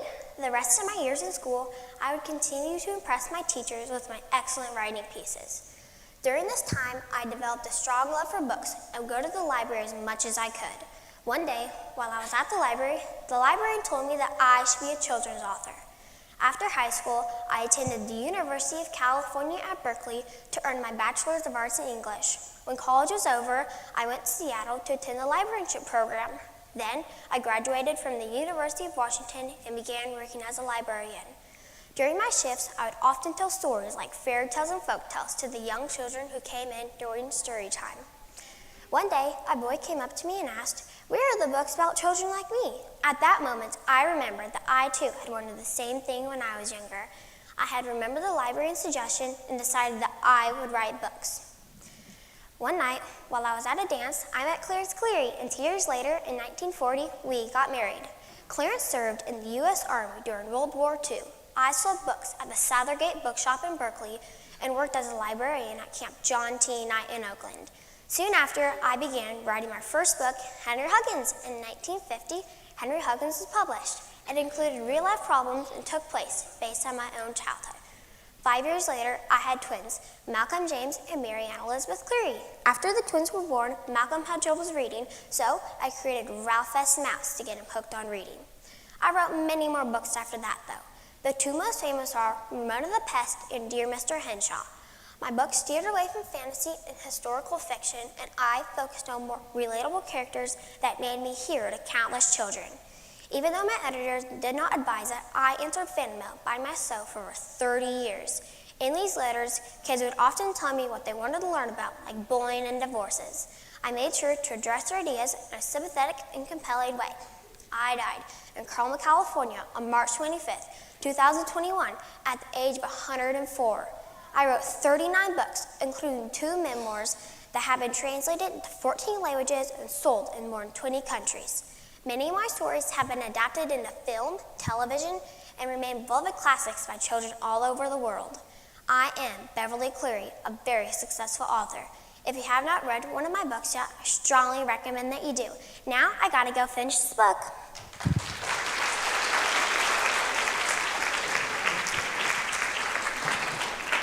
Of all your writings, do you have a particular favorite? I do not have a singular favorite book, but I did really enjoy writing the Ramona series because she was just so energetic, high-spirited, and she was often a troublemaker.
Famous figure number 19, Mr. Charles Hull.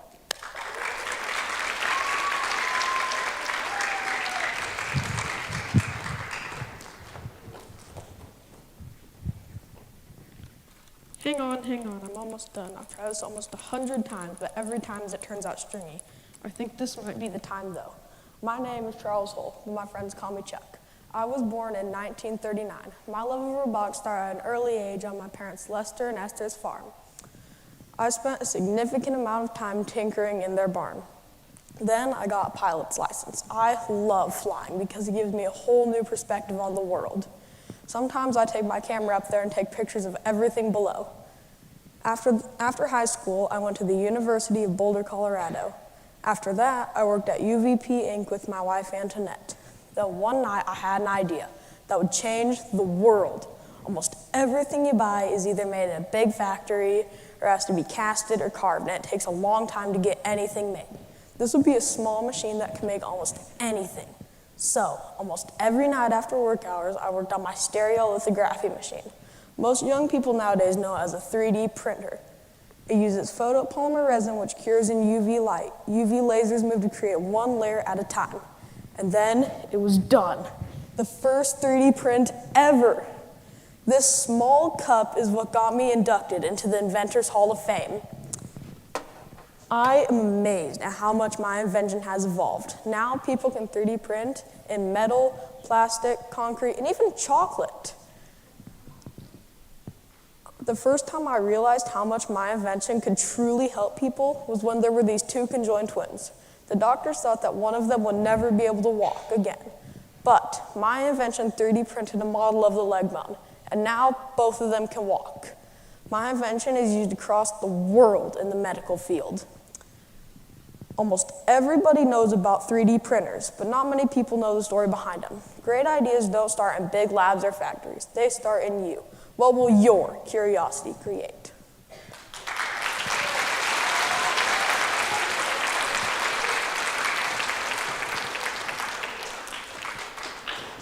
Who influenced you most as you were going into this profession?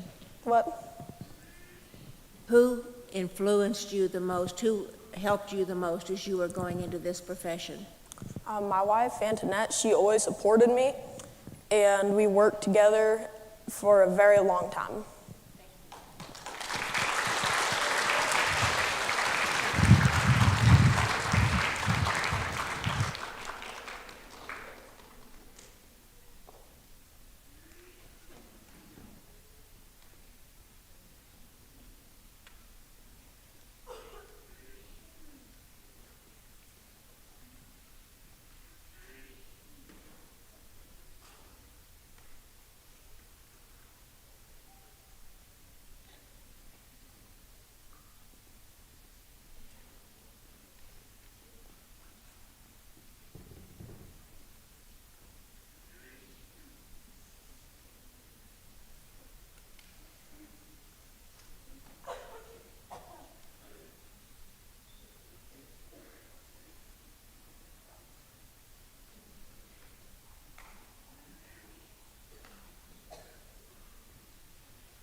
Figure number 20, Miss Dolly Parton.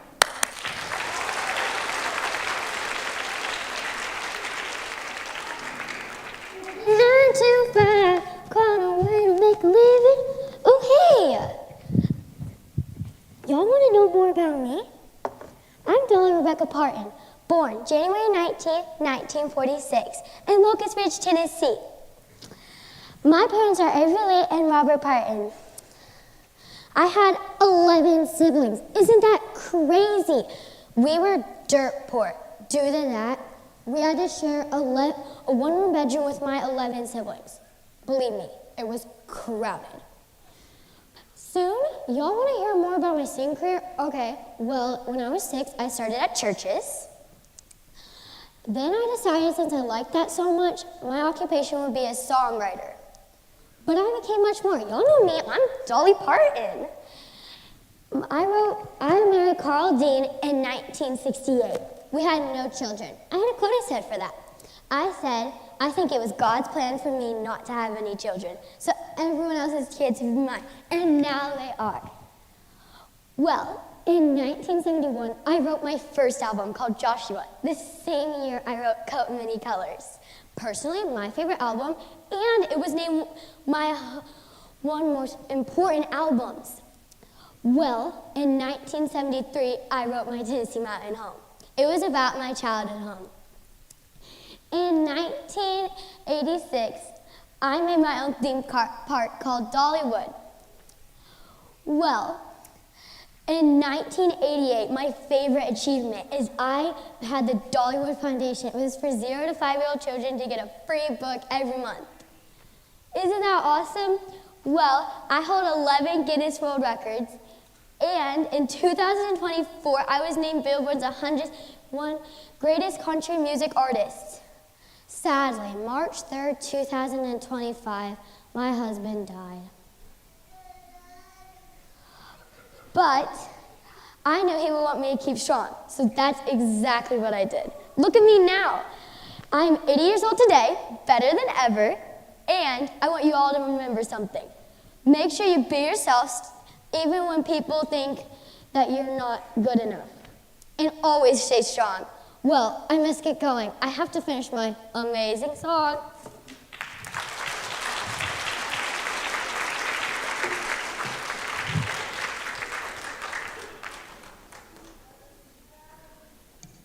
Who had the most influence on your career? Oh, it was definitely my mom. She means the most to me, and look at me now, and I hope that she knows that I love her so much.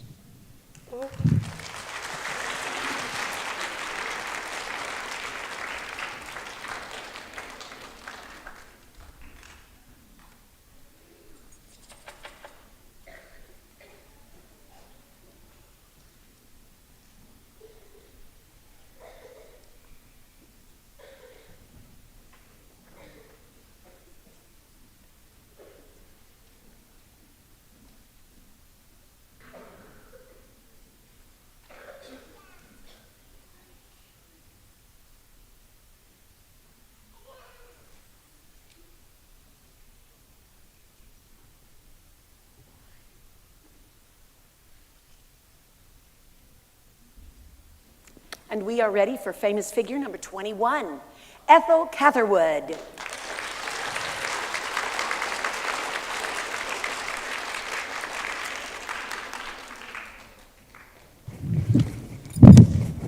Oh yeah, that was 4-3.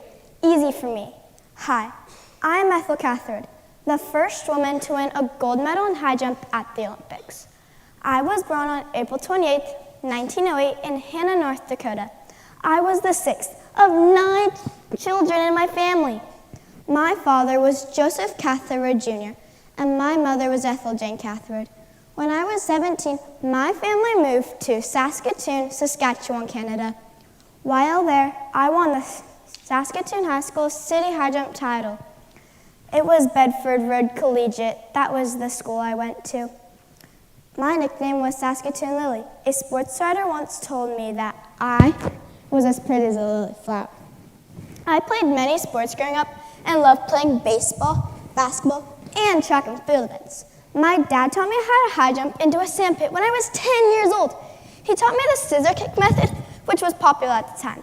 He recognized my athletic talent and even set up a high jump pit in our backyard. I already mentioned this, but I went to Bedford Road Collegiate. I cleared 5 foot there and tied the Canadian record.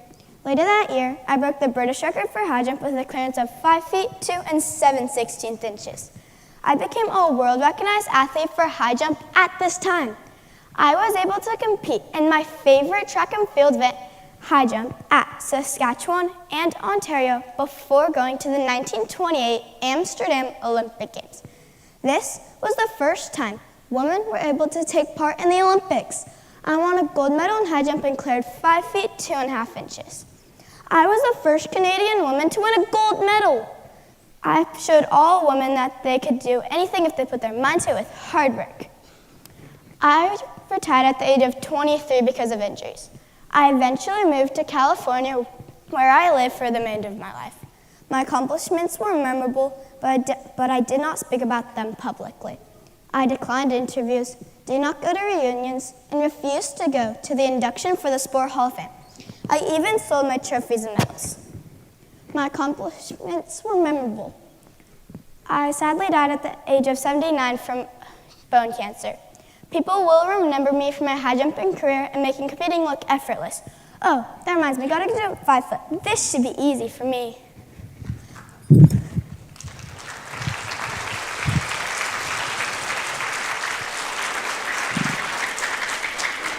If you were not involved in sports, what would you like to have done? I would have liked to be a stenographer.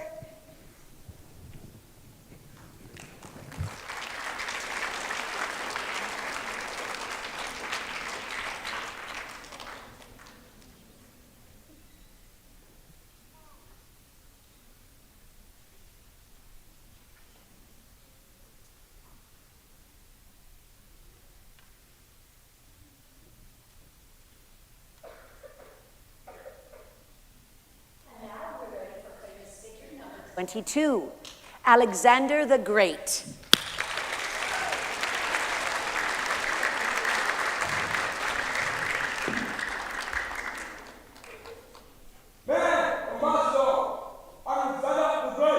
Son of King Philip II of Macedon and Queen Elizabeth.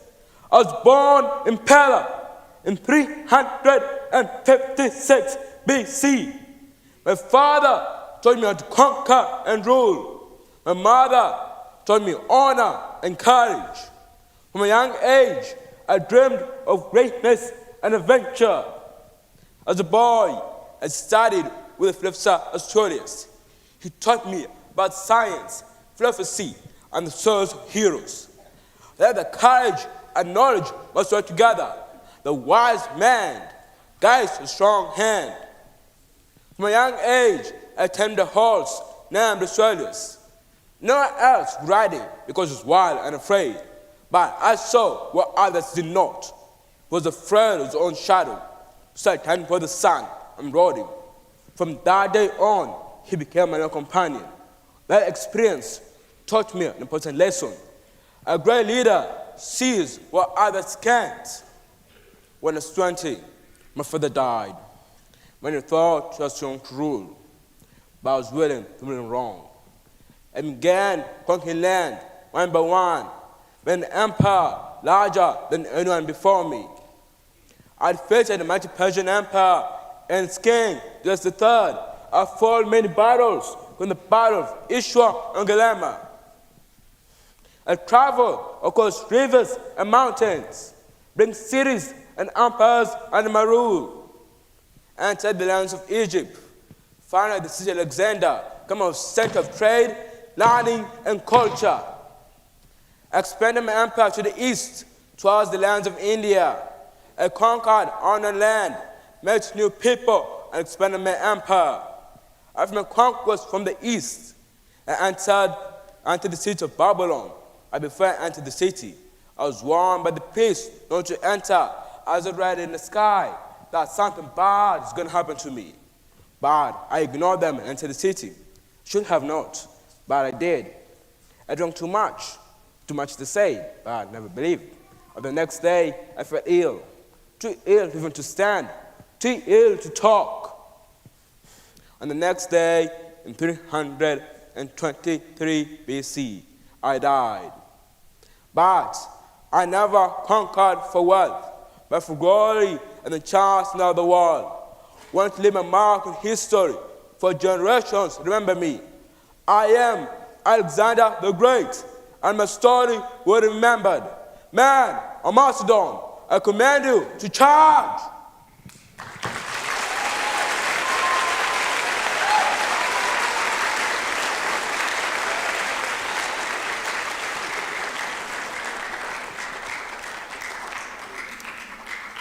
Of all of your accomplishments, what do you think is the most important? Probably taming a wild horse at the age of 10, which even adults could even tame it.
Now it's famous figure 23, Amberly Snyder.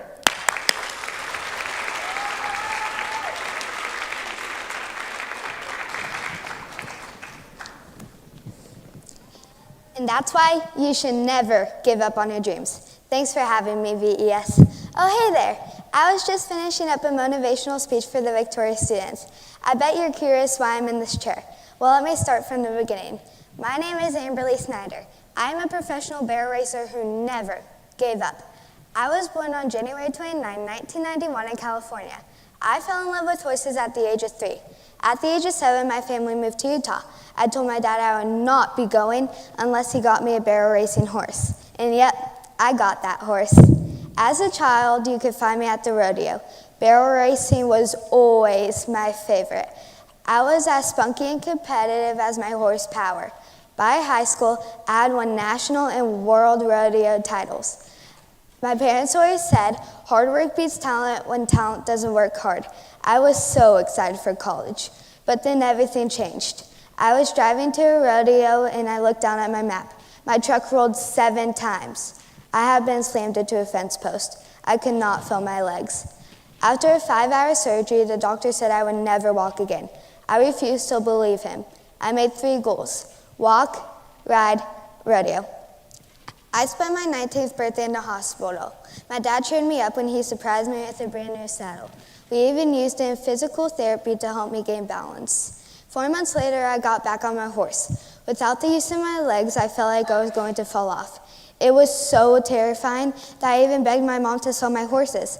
But she told me, your horses love you and they will wait for you. They waited 8 long months. My dad rigged an old seatbelt to hold me onto my saddle. Velcro straps on my legs kept them from flopping and gave me more balance. Slowly, it became my happiest place on earth again. I was captain of my college rodeo team. I even got a ride in the Super Bowl of rodeos, the American. I was only 0.6 seconds away from winning. I went on to become a professional bear racer. I enjoy sharing my life to inspire others. I even post Wheelchair Wednesdays to show I do everyday things my way, like getting on a horse or riding a kneeboard at the lake. I even started a foundation to help others like me gain independence. Oh, did I mention I married my best friend Kyle Cleveland? Today I am still competing. I enjoy hosting horsemanship clinics. Just like my horse truly says, with God nothing is impossible. Oh, remember when I said I was going to walk again? Well, I am now learning to walk with robotic legs. Remember to follow me on social media. My story is far from over.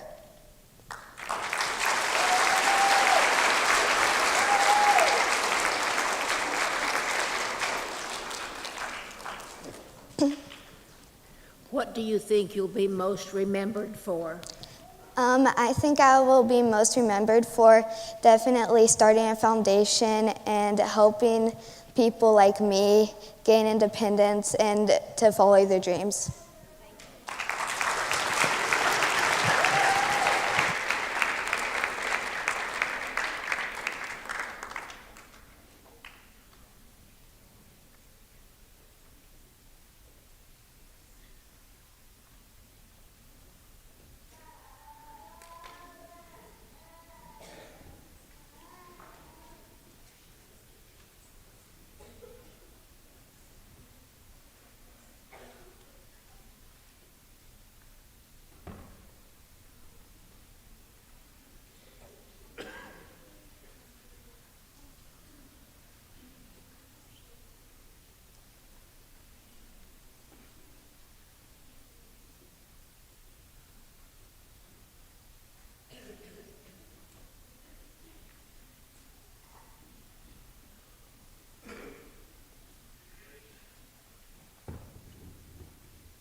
famous figure 24, Malala Yousafzai.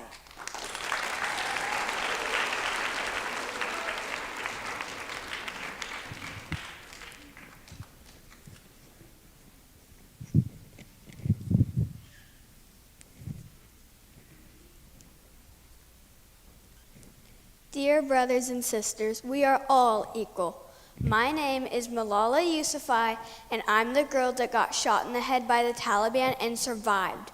All I wanted was an education. Let's dive deeper into my life, shall we?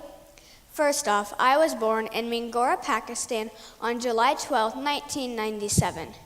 The event that majorly changed my life was getting shot in the left temple. Maybe in 2012 you saw me on the news. One day when I was 11, a local journalist came to my house trying to find someone to write a diary for the newspaper. I said I would do it. He had me use the fake name Gul Makai so nobody would know that it was me. This is what led up to a life-changing event. Secondly, when I was 15, I got shot in the head riding the bus home from school. The Taliban shot me because I fought for girls' rights, and they thought women shouldn't have any. Do you remember the worst thing that happened to you? I was in 4 different hospitals and had many surgeries. When I saw my face, even though it looked so mangled, I was only curious. I wondered how the other children were. I didn't care how I looked if I could continue to fight. Later, I wrote the book I Am Malala with the help of Patricia McCormick. I learned that nothing can stop you from fighting for what you believe in. I fought for girls' rights and started the Malala Fund, which makes sure every child gets an education. Life is now fairer for girls all around the world. I'm awesome, you're awesome. I've done things that make me inspiring, you've done things that make you inspiring. One thing people could learn from me is one child, one teacher, one book, and one pen can change the world. Meaning, if each of us help one child, just one child, get an education, the world will be such a better place. Being able to provide an education for the whole world makes the world such a better place. In all, I'm Malala Yousafzai, the girl that got shot in the head, also the youngest winner of the Nobel Peace Prize. You should not feel bitterness towards other people. For instance, I don't want revenge on the people that shot me. The less anger felt, the better the world will be. What's that? Oh, the Malala Fund Group is waiting on me. Remember, we all deserve an education, whether we get it or not. Goodbye.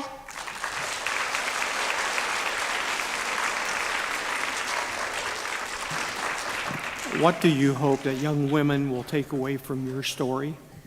I hope that they will learn that we all deserve an education and that we are not just all lifeless, identical dolls.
Number 25, Alex Morgan.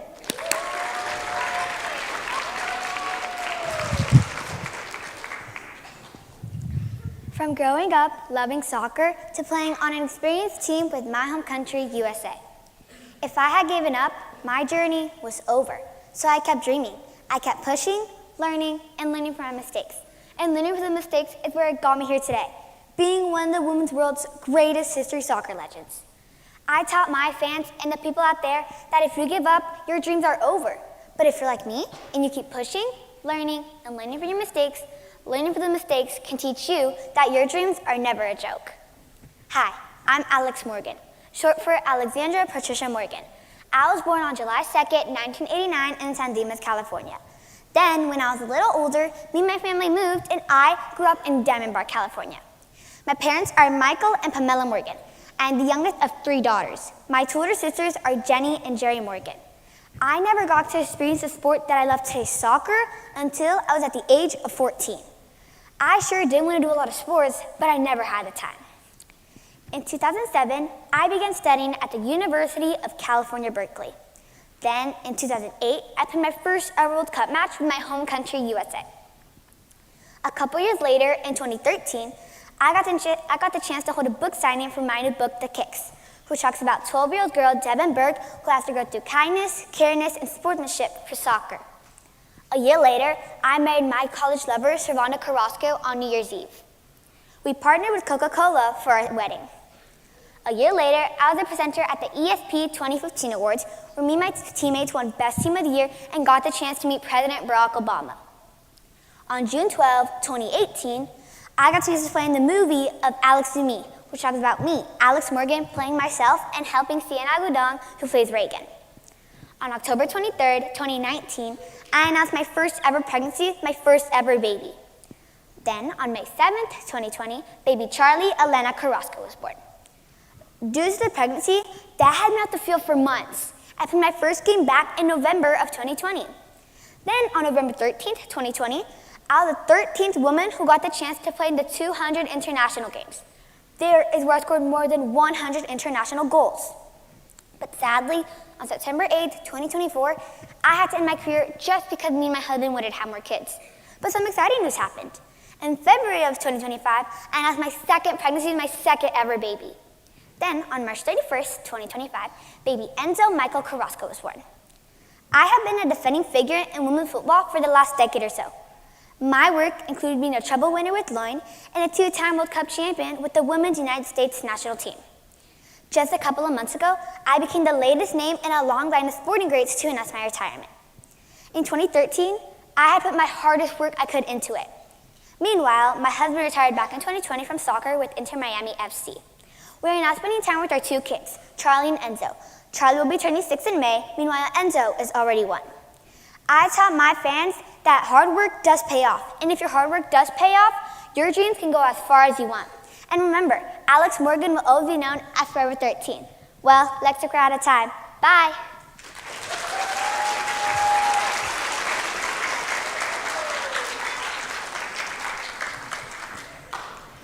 Why did you choose number 13 for your number? Thank you for asking that question. I feel like 13 was my lucky number because since I was the 13th woman who got the chance to play in the 200 international game, I just feel like that was my lucky number.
It's time for famous figure number 26, and that is Mr. Audie Murphy.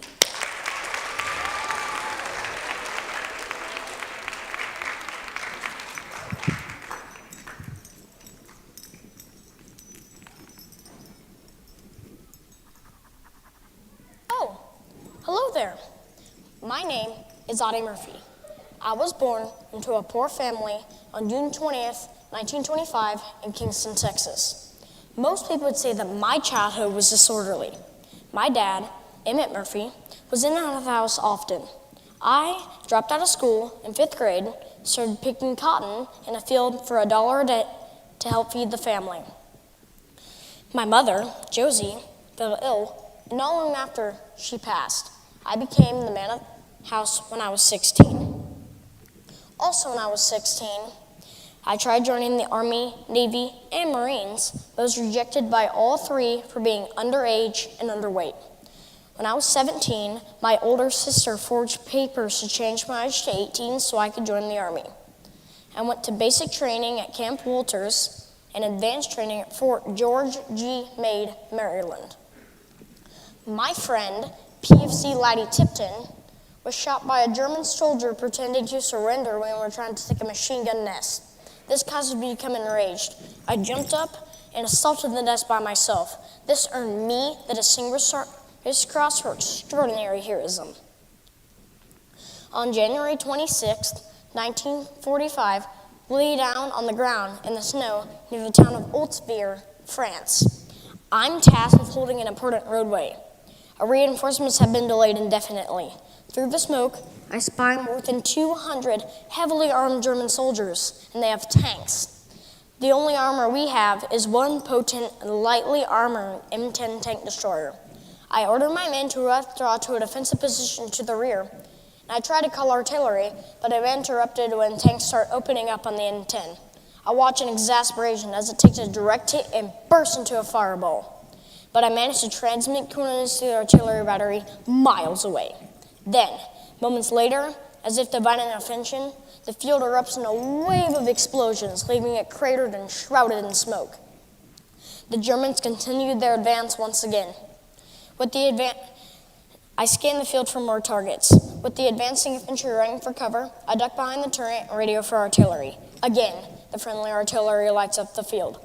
One exploding tank shell fills my leg with shrapnel and nearly throws me to the ground, but I fight on.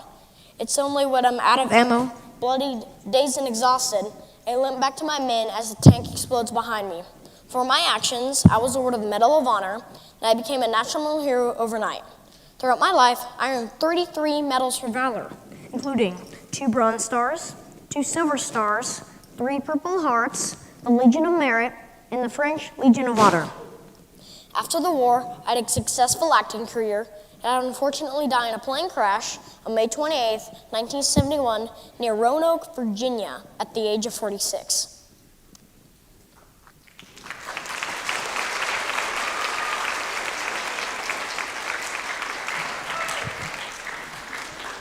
Your favorite, was it military or was it acting? I did have a lot of honors in the military, and after my service in the military, I suffered with severe PTSD, so I would say probably my time in the military.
It's time for Famous Figures 27, Selena Quintanilla.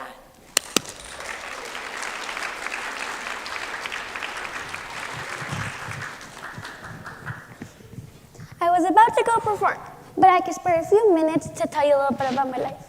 Hola, my name is Selena Quintanilla, and I was born in Lake Jackson, Texas on April 16, 1971.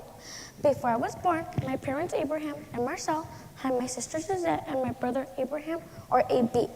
From a young age, I had a beautiful voice. I would sing along while my dad played the guitar. Music had always been an important part of my family life. In 1980, my dad opened a Mexican restaurant where me and my siblings were performing a band named Salila y los Dinos. Unfortunately, in 1981, the restaurant closed and we moved to Corpus Christi, Texas. There, we performed at street fairs and weddings. I was the lead singer, Suzette played the drums, and AP played the brass.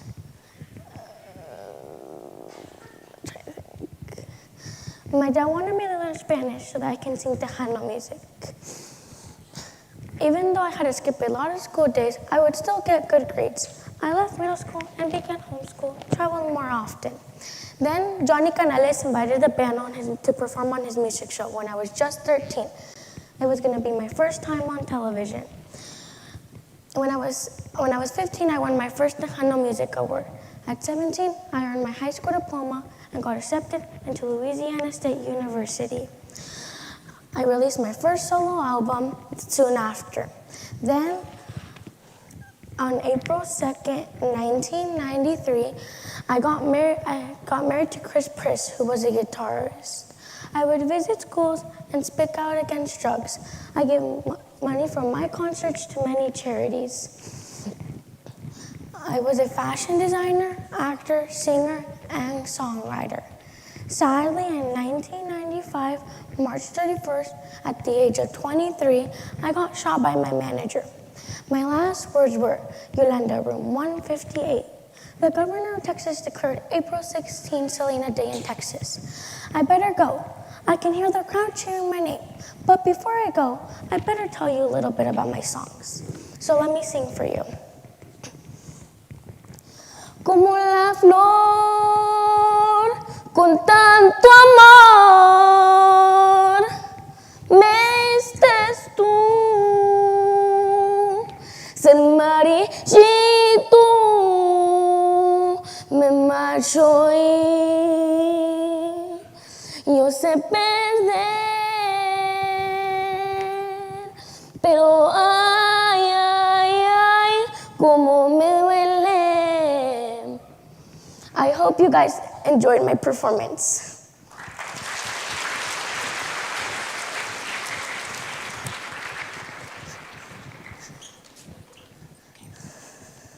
Take your mic and we'll get that.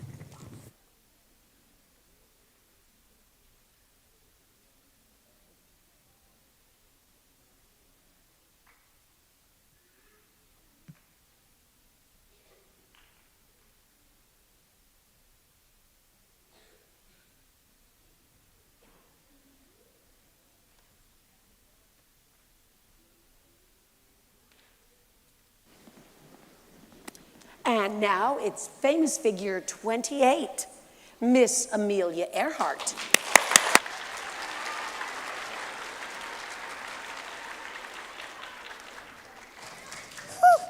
I just got back from a flight and I am pooped, but I guess I could tell you a little bit about my history. I am Amelia Earhart, and I won the Distinguished Flying Cross Award awarded by the U.S. Congress on July 29, 1932. All I wish to do in the world is to be a vagabond in the sky. That is one of my most famous quotes.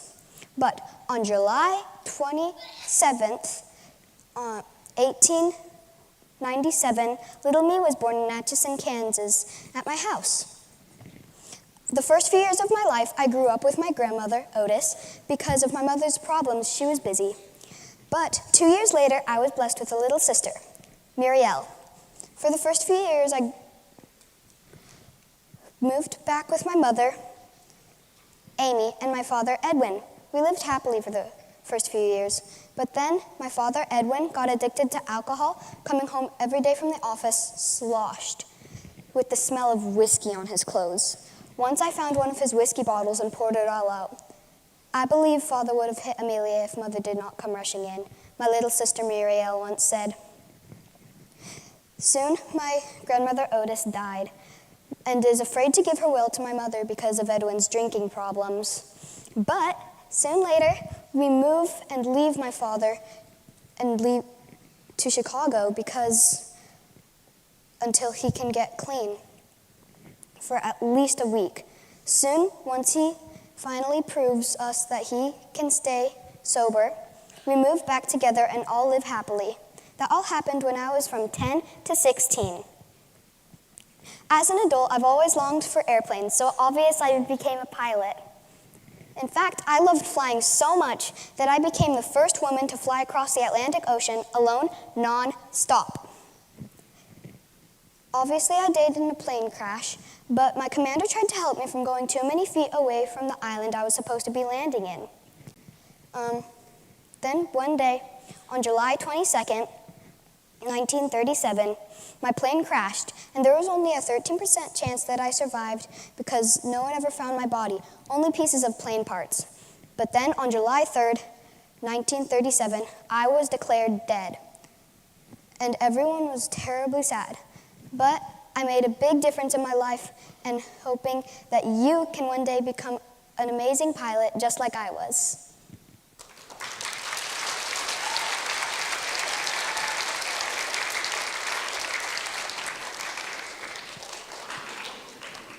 Why did you want to become a pilot? I've always loved airplanes and flying. I just like the idea of going around in air, like flying. It's just...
And now it's famous figure 29, Miss Nadia Comaneci.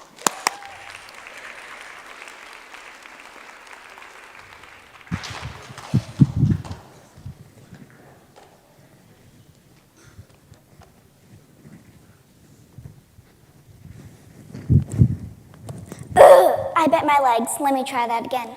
Oh, sorry, I was looking at my technique and lost track of time, but we should get started. Hi, I'm Nadia Comaneci, and I want you to imagine yourself standing in front of thousands of people, your heart racing, and you're about to do something incredible. That's exactly what happened to me when I became the first gymnast in history to score a perfect 10 during the 1976 Olympics. Today, I'm excited to share my story with you. I was born on November 12, 1961, in Romania. From a very young age, I loved to flip and twirl. By the time I turned 6, I started training in gymnastics, and just a few years later, I started competing at a national level. It wasn't until the 1976 Montreal Olympics, where at the age of 14, I really shined. I was awarded a perfect 10 on the uneven bars, which had never happened before. I earned a total of 7 tens of those games and ended up with 3 gold medals, while becoming an overnight superstar. My journey wasn't always easy. As a young gymnast in Romania, I faced intense training schedules, severe physical and emotional abuse, limited freedom, and lack of privacy. At one point, I was even put in a gymnast housing with no visitors or company. After the Olympics, I had to deal with the pressure of being a world-famous athlete. I pushed myself to keep improving, even when things got tough. These weren't the only obstacles I had. In 1989, I defected from Romania to the United States. It was a scary decision, but I had to be strong and determined. I not only changed gymnastics, but inspired generations of athletes and young girls everywhere. After my historic performance, gymnastics became a more popular sport, and many young girls dreamed of becoming gymnasts, just like me. Through hard work and dedication, I proved that anything is possible. I am now an ambassador for gymnastics and still coach and train athletes with my husband, Bolt Connor, where we live in Norman, Oklahoma. We always try to show that's not just about winning, but about following your dreams. In all, I'm not just a gymnast, but a symbol of courage, determination, and excellence. I've worked hard to teach that aiming for perfection is great, but believing in ourselves is even more important. Before I go, I'd like to leave you with this quote. I don't run away from a challenge because I'm afraid. Instead, I run toward it because the only way to escape fear is to trample it beneath your feet. That's all for me. Bye now.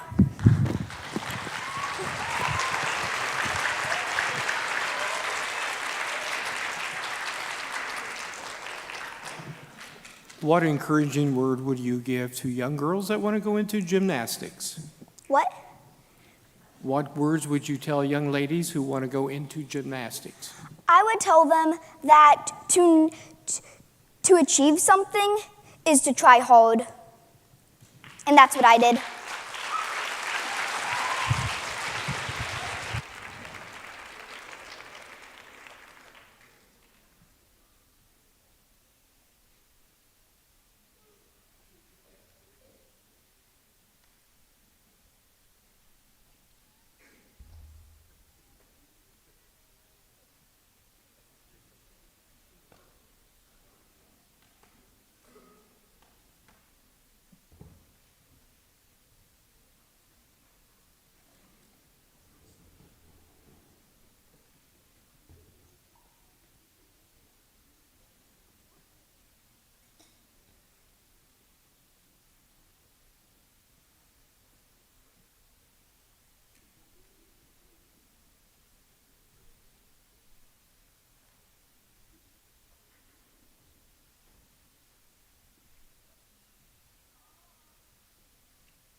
And we're ready for famous figure number 30, Miss Nellie Bly.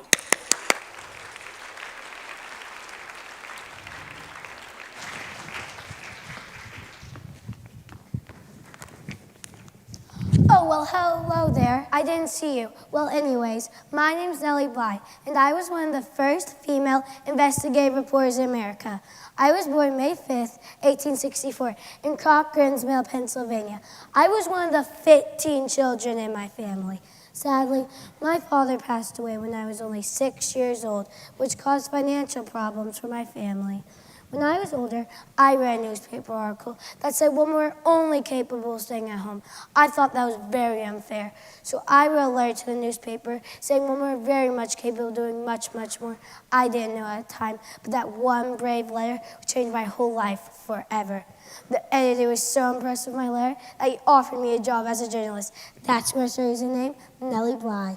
When I first started working as a journalist, many people believe women should only write about home life and fashion, but I want to write about real problems and important stories.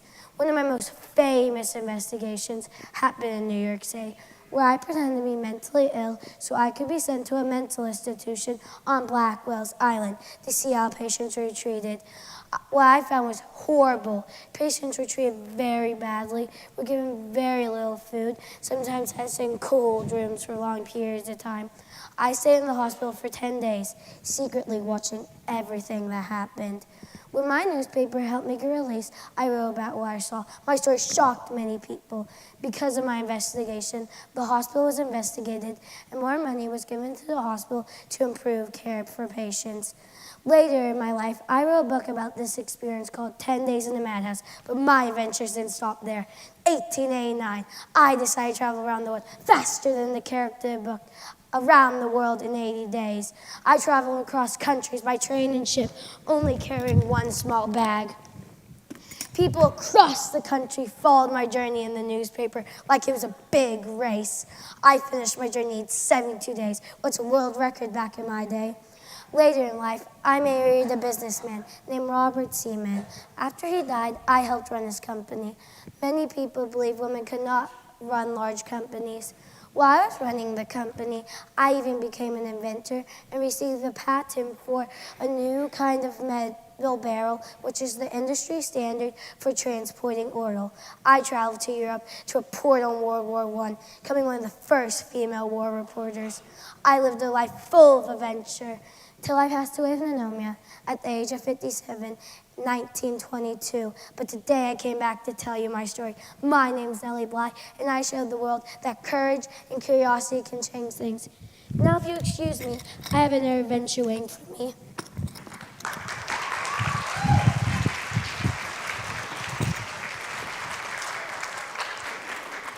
What do you want young boys and girls to learn from your life experiences?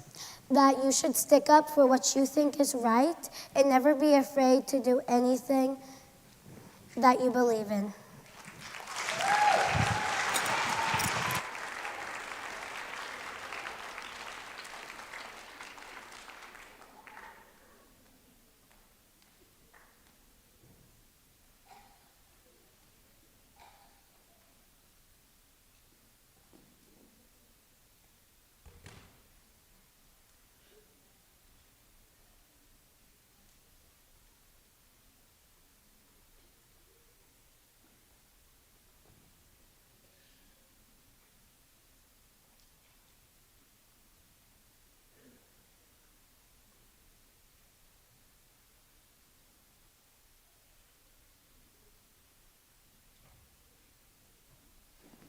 And we are now ready for famous figure 31, Mr. John Denver.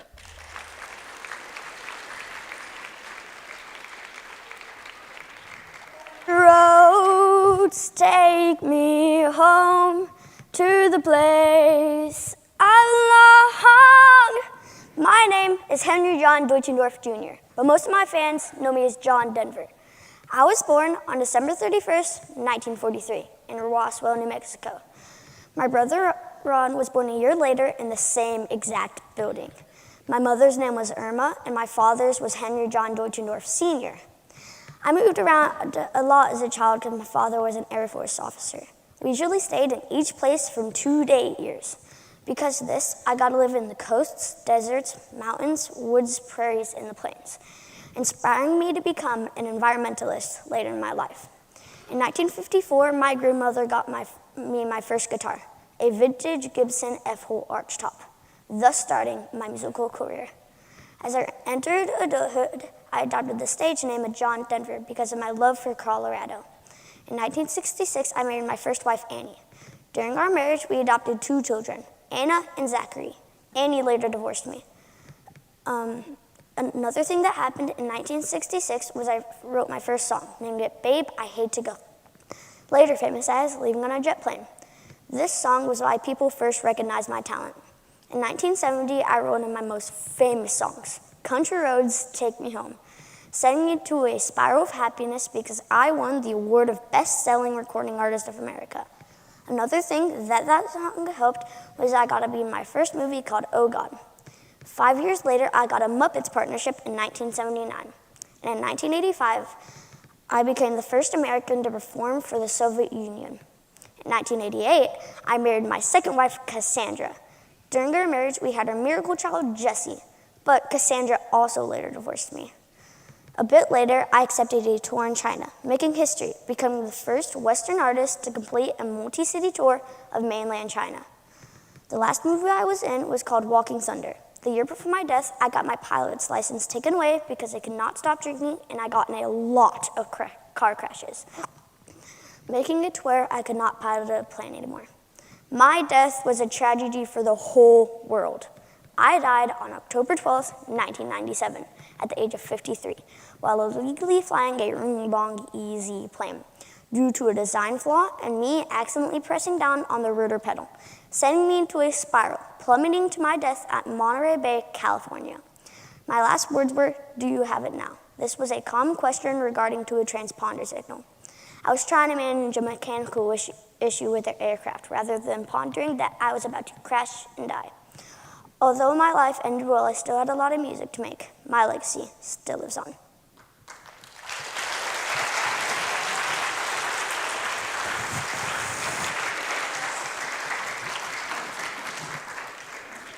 You wrote a lot of songs. Was someone that inspired your music?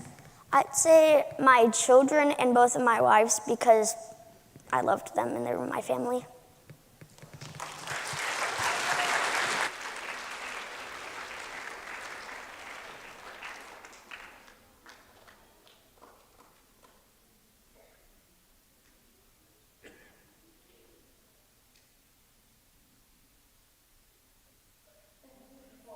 Contestant, we're going to do one little step back. Contestant number 27, Selena Quintanilla, took off too fast, realized she didn't get a question. So if you guys would check your contestant number 27, Selena Quintanilla, and the wonderful Latina artist, and if one of you could have a question, we wanted to bring Selena back out here so she could entertain a question from you. So I'll give you just a second.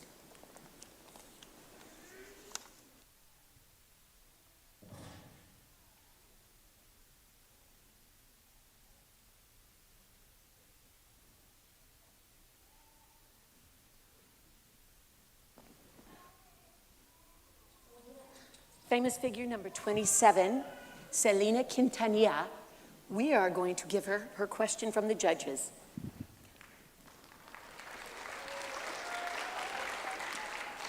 And sound guys, we did use pack number 2, so the final contestant will be on pack number 1. Thanks, guys. Okay? Take your moment. Did you have a mentor or another Hispanic entertainer that motivated you to go into music? If I had to pick, I don't think I really would pick somebody because I love so many people. I don't want to pick just one person.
So we are about ready for our final contestant, contestant 32.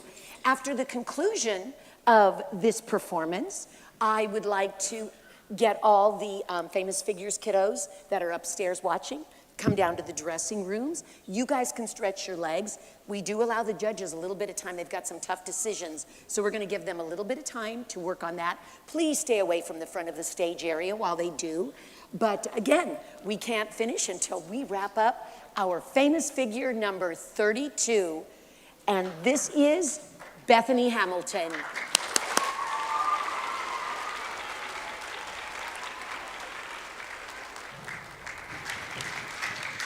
Surfing is an addiction, a pleasure, indescribable to anyone who hasn't experienced it. When it grabs you, it won't let go. Aloha, my name is Bethany Hamilton. I was born February 8, 1990. I live in Kauai, Hawaii. My parents' names are Tom and Sherry Hamilton. I have two older brothers, Noah and Timmy. My parents and my brothers love to surf. When I was 5, I still needed help on my board. But by the age of 7, I was riding on my own.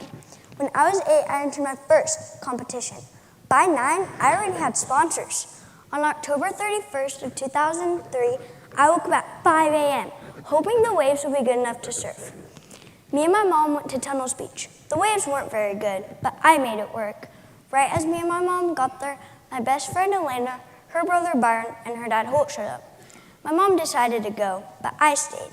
30 minutes at the beach, I was the farthest out, still paddling out. Suddenly, I felt something massive and gray creep up on my left side. I looked, it was a tiger shark. Little did I know this would change my life forever. All of a sudden, I felt a piercing pain shoot up in my left arm. I looked down and saw a big pool of red in the water. I knew my arm had been bitten off. I screamed to Elena, Byron, and Holt. My arm just got bitten off, but I wasn't panicking. They all saw the water and rushed over to me. 10 minutes later, we got to shore. Holt made a tourniquet on my arm. I was struggling to stay conscious, but it was hard. The drive to the hospital took 45 minutes. My parents were already there, but not for me. My dad was getting a simple knee surgery. A nurse rushed in and said there was a 13-year-old girl that was a shark attack victim. My dad knew it was either me or Elena. I spent a month in the hospital. When I was 14, I published my first book out of many. 10 years later, I married Adam Dirks on August 18, 2013. We have 4 kids together. I travel all around the world to speak to people. I faced fear head-on and found faith stronger, I like to say. I am currently 36, and here yet, I'm still changing the world today with my story and how I persevered to become a professional surfer and author. This year will be 23 years since my attack. Well, surf's up.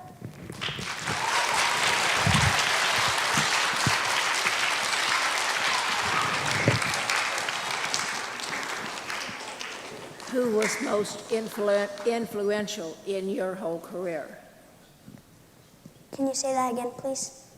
Who was most influential in your career? I would say my parents and my brothers, because through hard times, they were so supportive of me.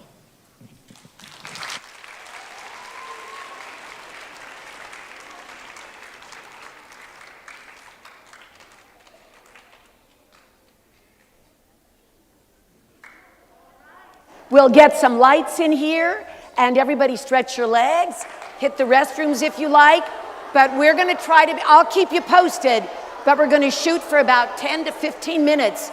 We will start awards. So give us about 10 to 15 maybe, and we will have awards.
We are gonna do this. Oh, I guess we didn't have both tables here. All righty.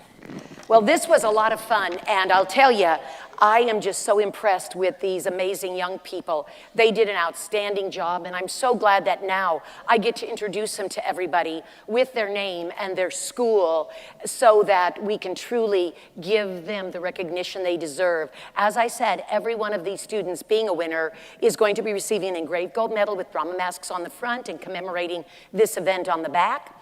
And everybody would like a trophy, but it doesn't work that way, as we all know, from any competition. And our judges worked really hard, and there were a lot of similarities across the board, so we know that everybody was here in the same thing, even though they worked independently. And so I'm really excited to present what we are going to showcase now.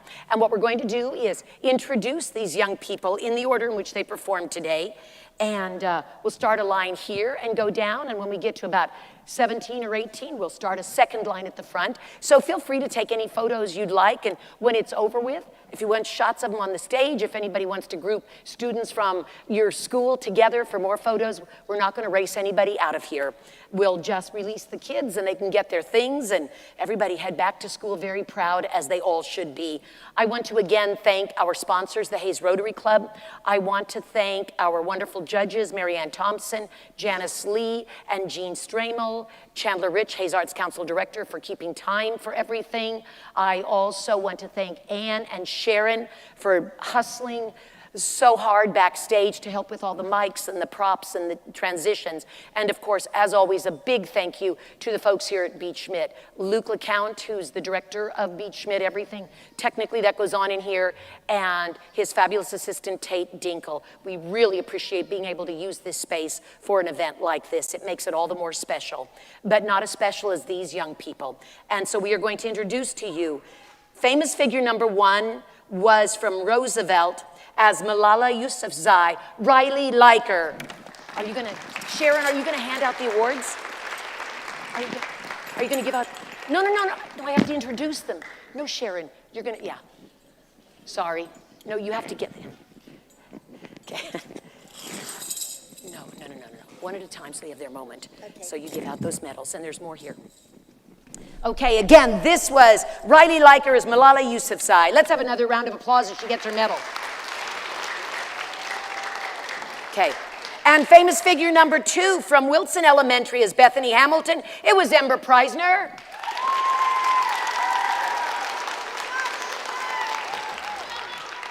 Famous figure number 3 was from O'Laughlin, and that was Callie Richmeyer as Nadia Comenici. Famous figure number 4 came from Holy Family, and that was Ivan Rupp as Dwight D. Eisenhower.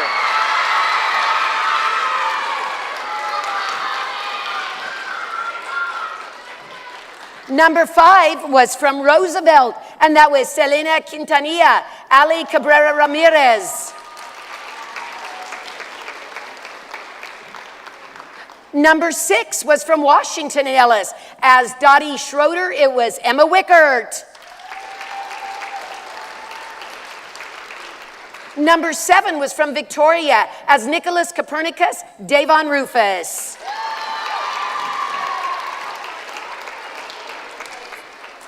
Famous figure number 8 was from Wilson. As Pleasant Rowland, Jocelyn Dreiling.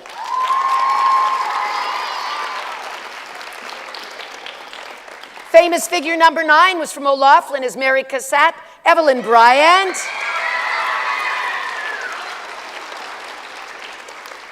Famous figure number 10 came from Roosevelt. As Halima Yaqub, it was Zaina Harani.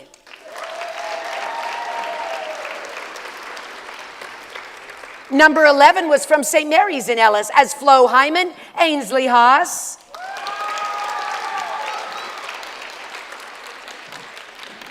Number 12 was from Roosevelt as Louis Braille, Charlie Schlater. Number 13 from Holy Family as Sacagawea, Kinsey Liker.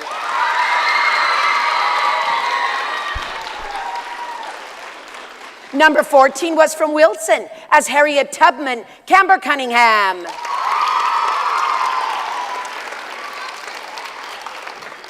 Number 15, from O'Laughlin, George Lucas as Elliot McElroy.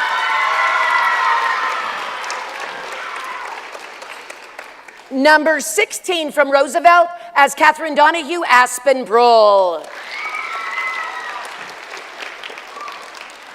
And we'll start the next group in a line in front of that. Contestant 17, from Wilson as Jackie Stiles, it was Boston Berry. Okay, you come down here, Boston. Number 18, from Roosevelt as Beverly Cleary, Ava Drees.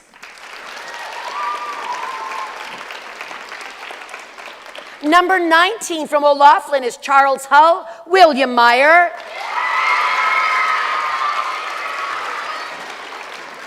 Number 20, from Roosevelt as Dolly Parton, Ella Schwant.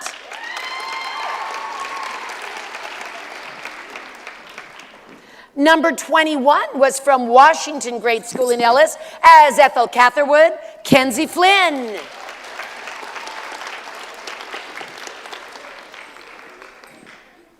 '22 was from Holy Family as Alexander the Great, Bryant Otieno.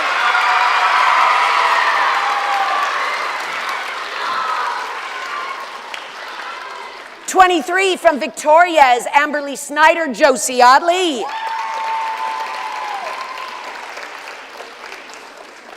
'24 from Wilson as Malala Yousafzai, Kersey Wintz.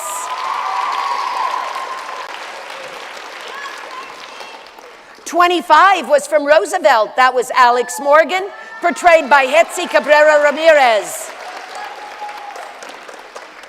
'26 was from St. Mary's as Audie Murphy, Eli Kreger. Contestant 27 from O'Laughlin as Selena Quintanilla, Monica Macias Leyva. Contestant 28 was from Roosevelt as Amelia Earhart, Embry Keller. Contestant 29 from Wilson as Nadia Comaneci, Olivia Mader.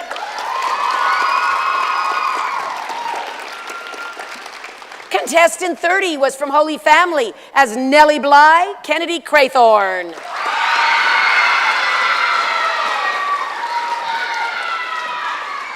Contestant 31 was from Roosevelt as John Denver, Lincoln Denham. Did you get them all out of the room? I had 33 medals. I don't know, they might be in the room yet. But we'll get them, we've got them. And our contestant 32 from O'Laughlin, Bethany Hamilton, is portrayed by Olivia Leglider.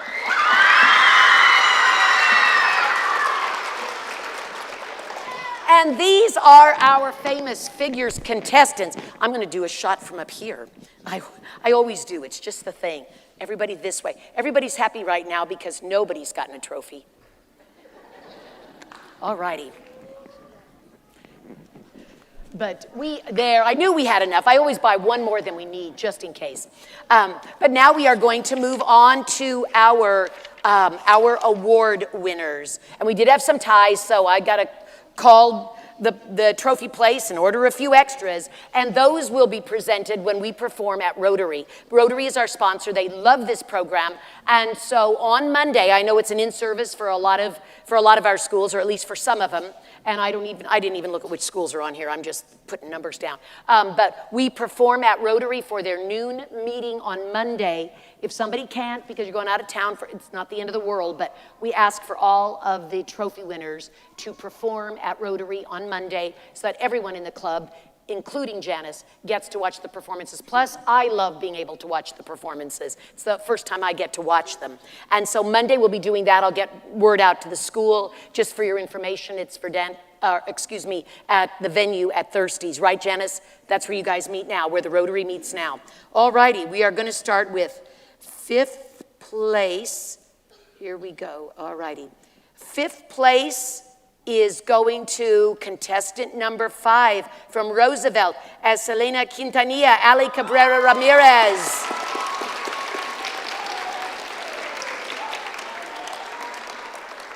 And in 4th place, we have from Holy Family, Alexander the Great, Bryant Otieno.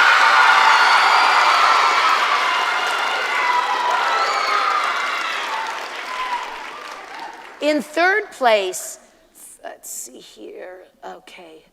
I'm gonna make sure I've got my goodies here. In third place, from Victoria, Amberly Snyder, portrayed by Josie Otley.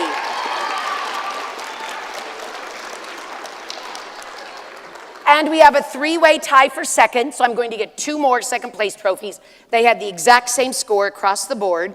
And so 2 people won't have their trophies today, but you'll get them on Monday. And the first of that three-way second place tie goes to contestant 30 from Holy Family, Nellie Bly, Kennedy Craythorne.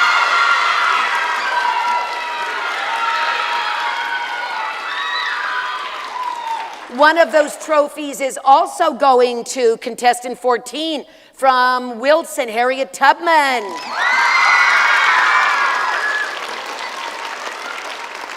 And the third of those ties to contestant number 6 from Washington Grade School as Dottie Schroeder, Emma Wickert.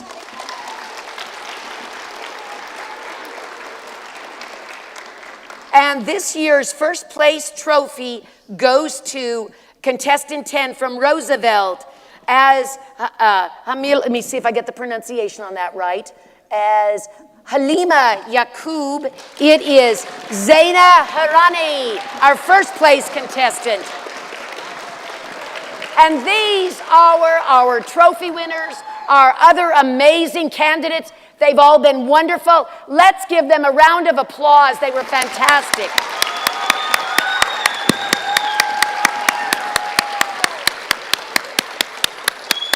Thank you to everyone here today. Thank you, parents, grandparents, friends, family, for supporting all of these amazing young people and the talent on this stage. Again, 10 and 11 years old, and they conducted themselves on stage and off stage with the utmost of professionalism and respect. So whoever was responsible for helping make this happen, as far as the performers, you did a good job. And they should all be very proud of themselves, and you should be proud of how they represented your families and your school here today. And this, guys, wraps up the 30th annual Hayes Arts Council Famous Figures Project. Let's have a hand for everyone.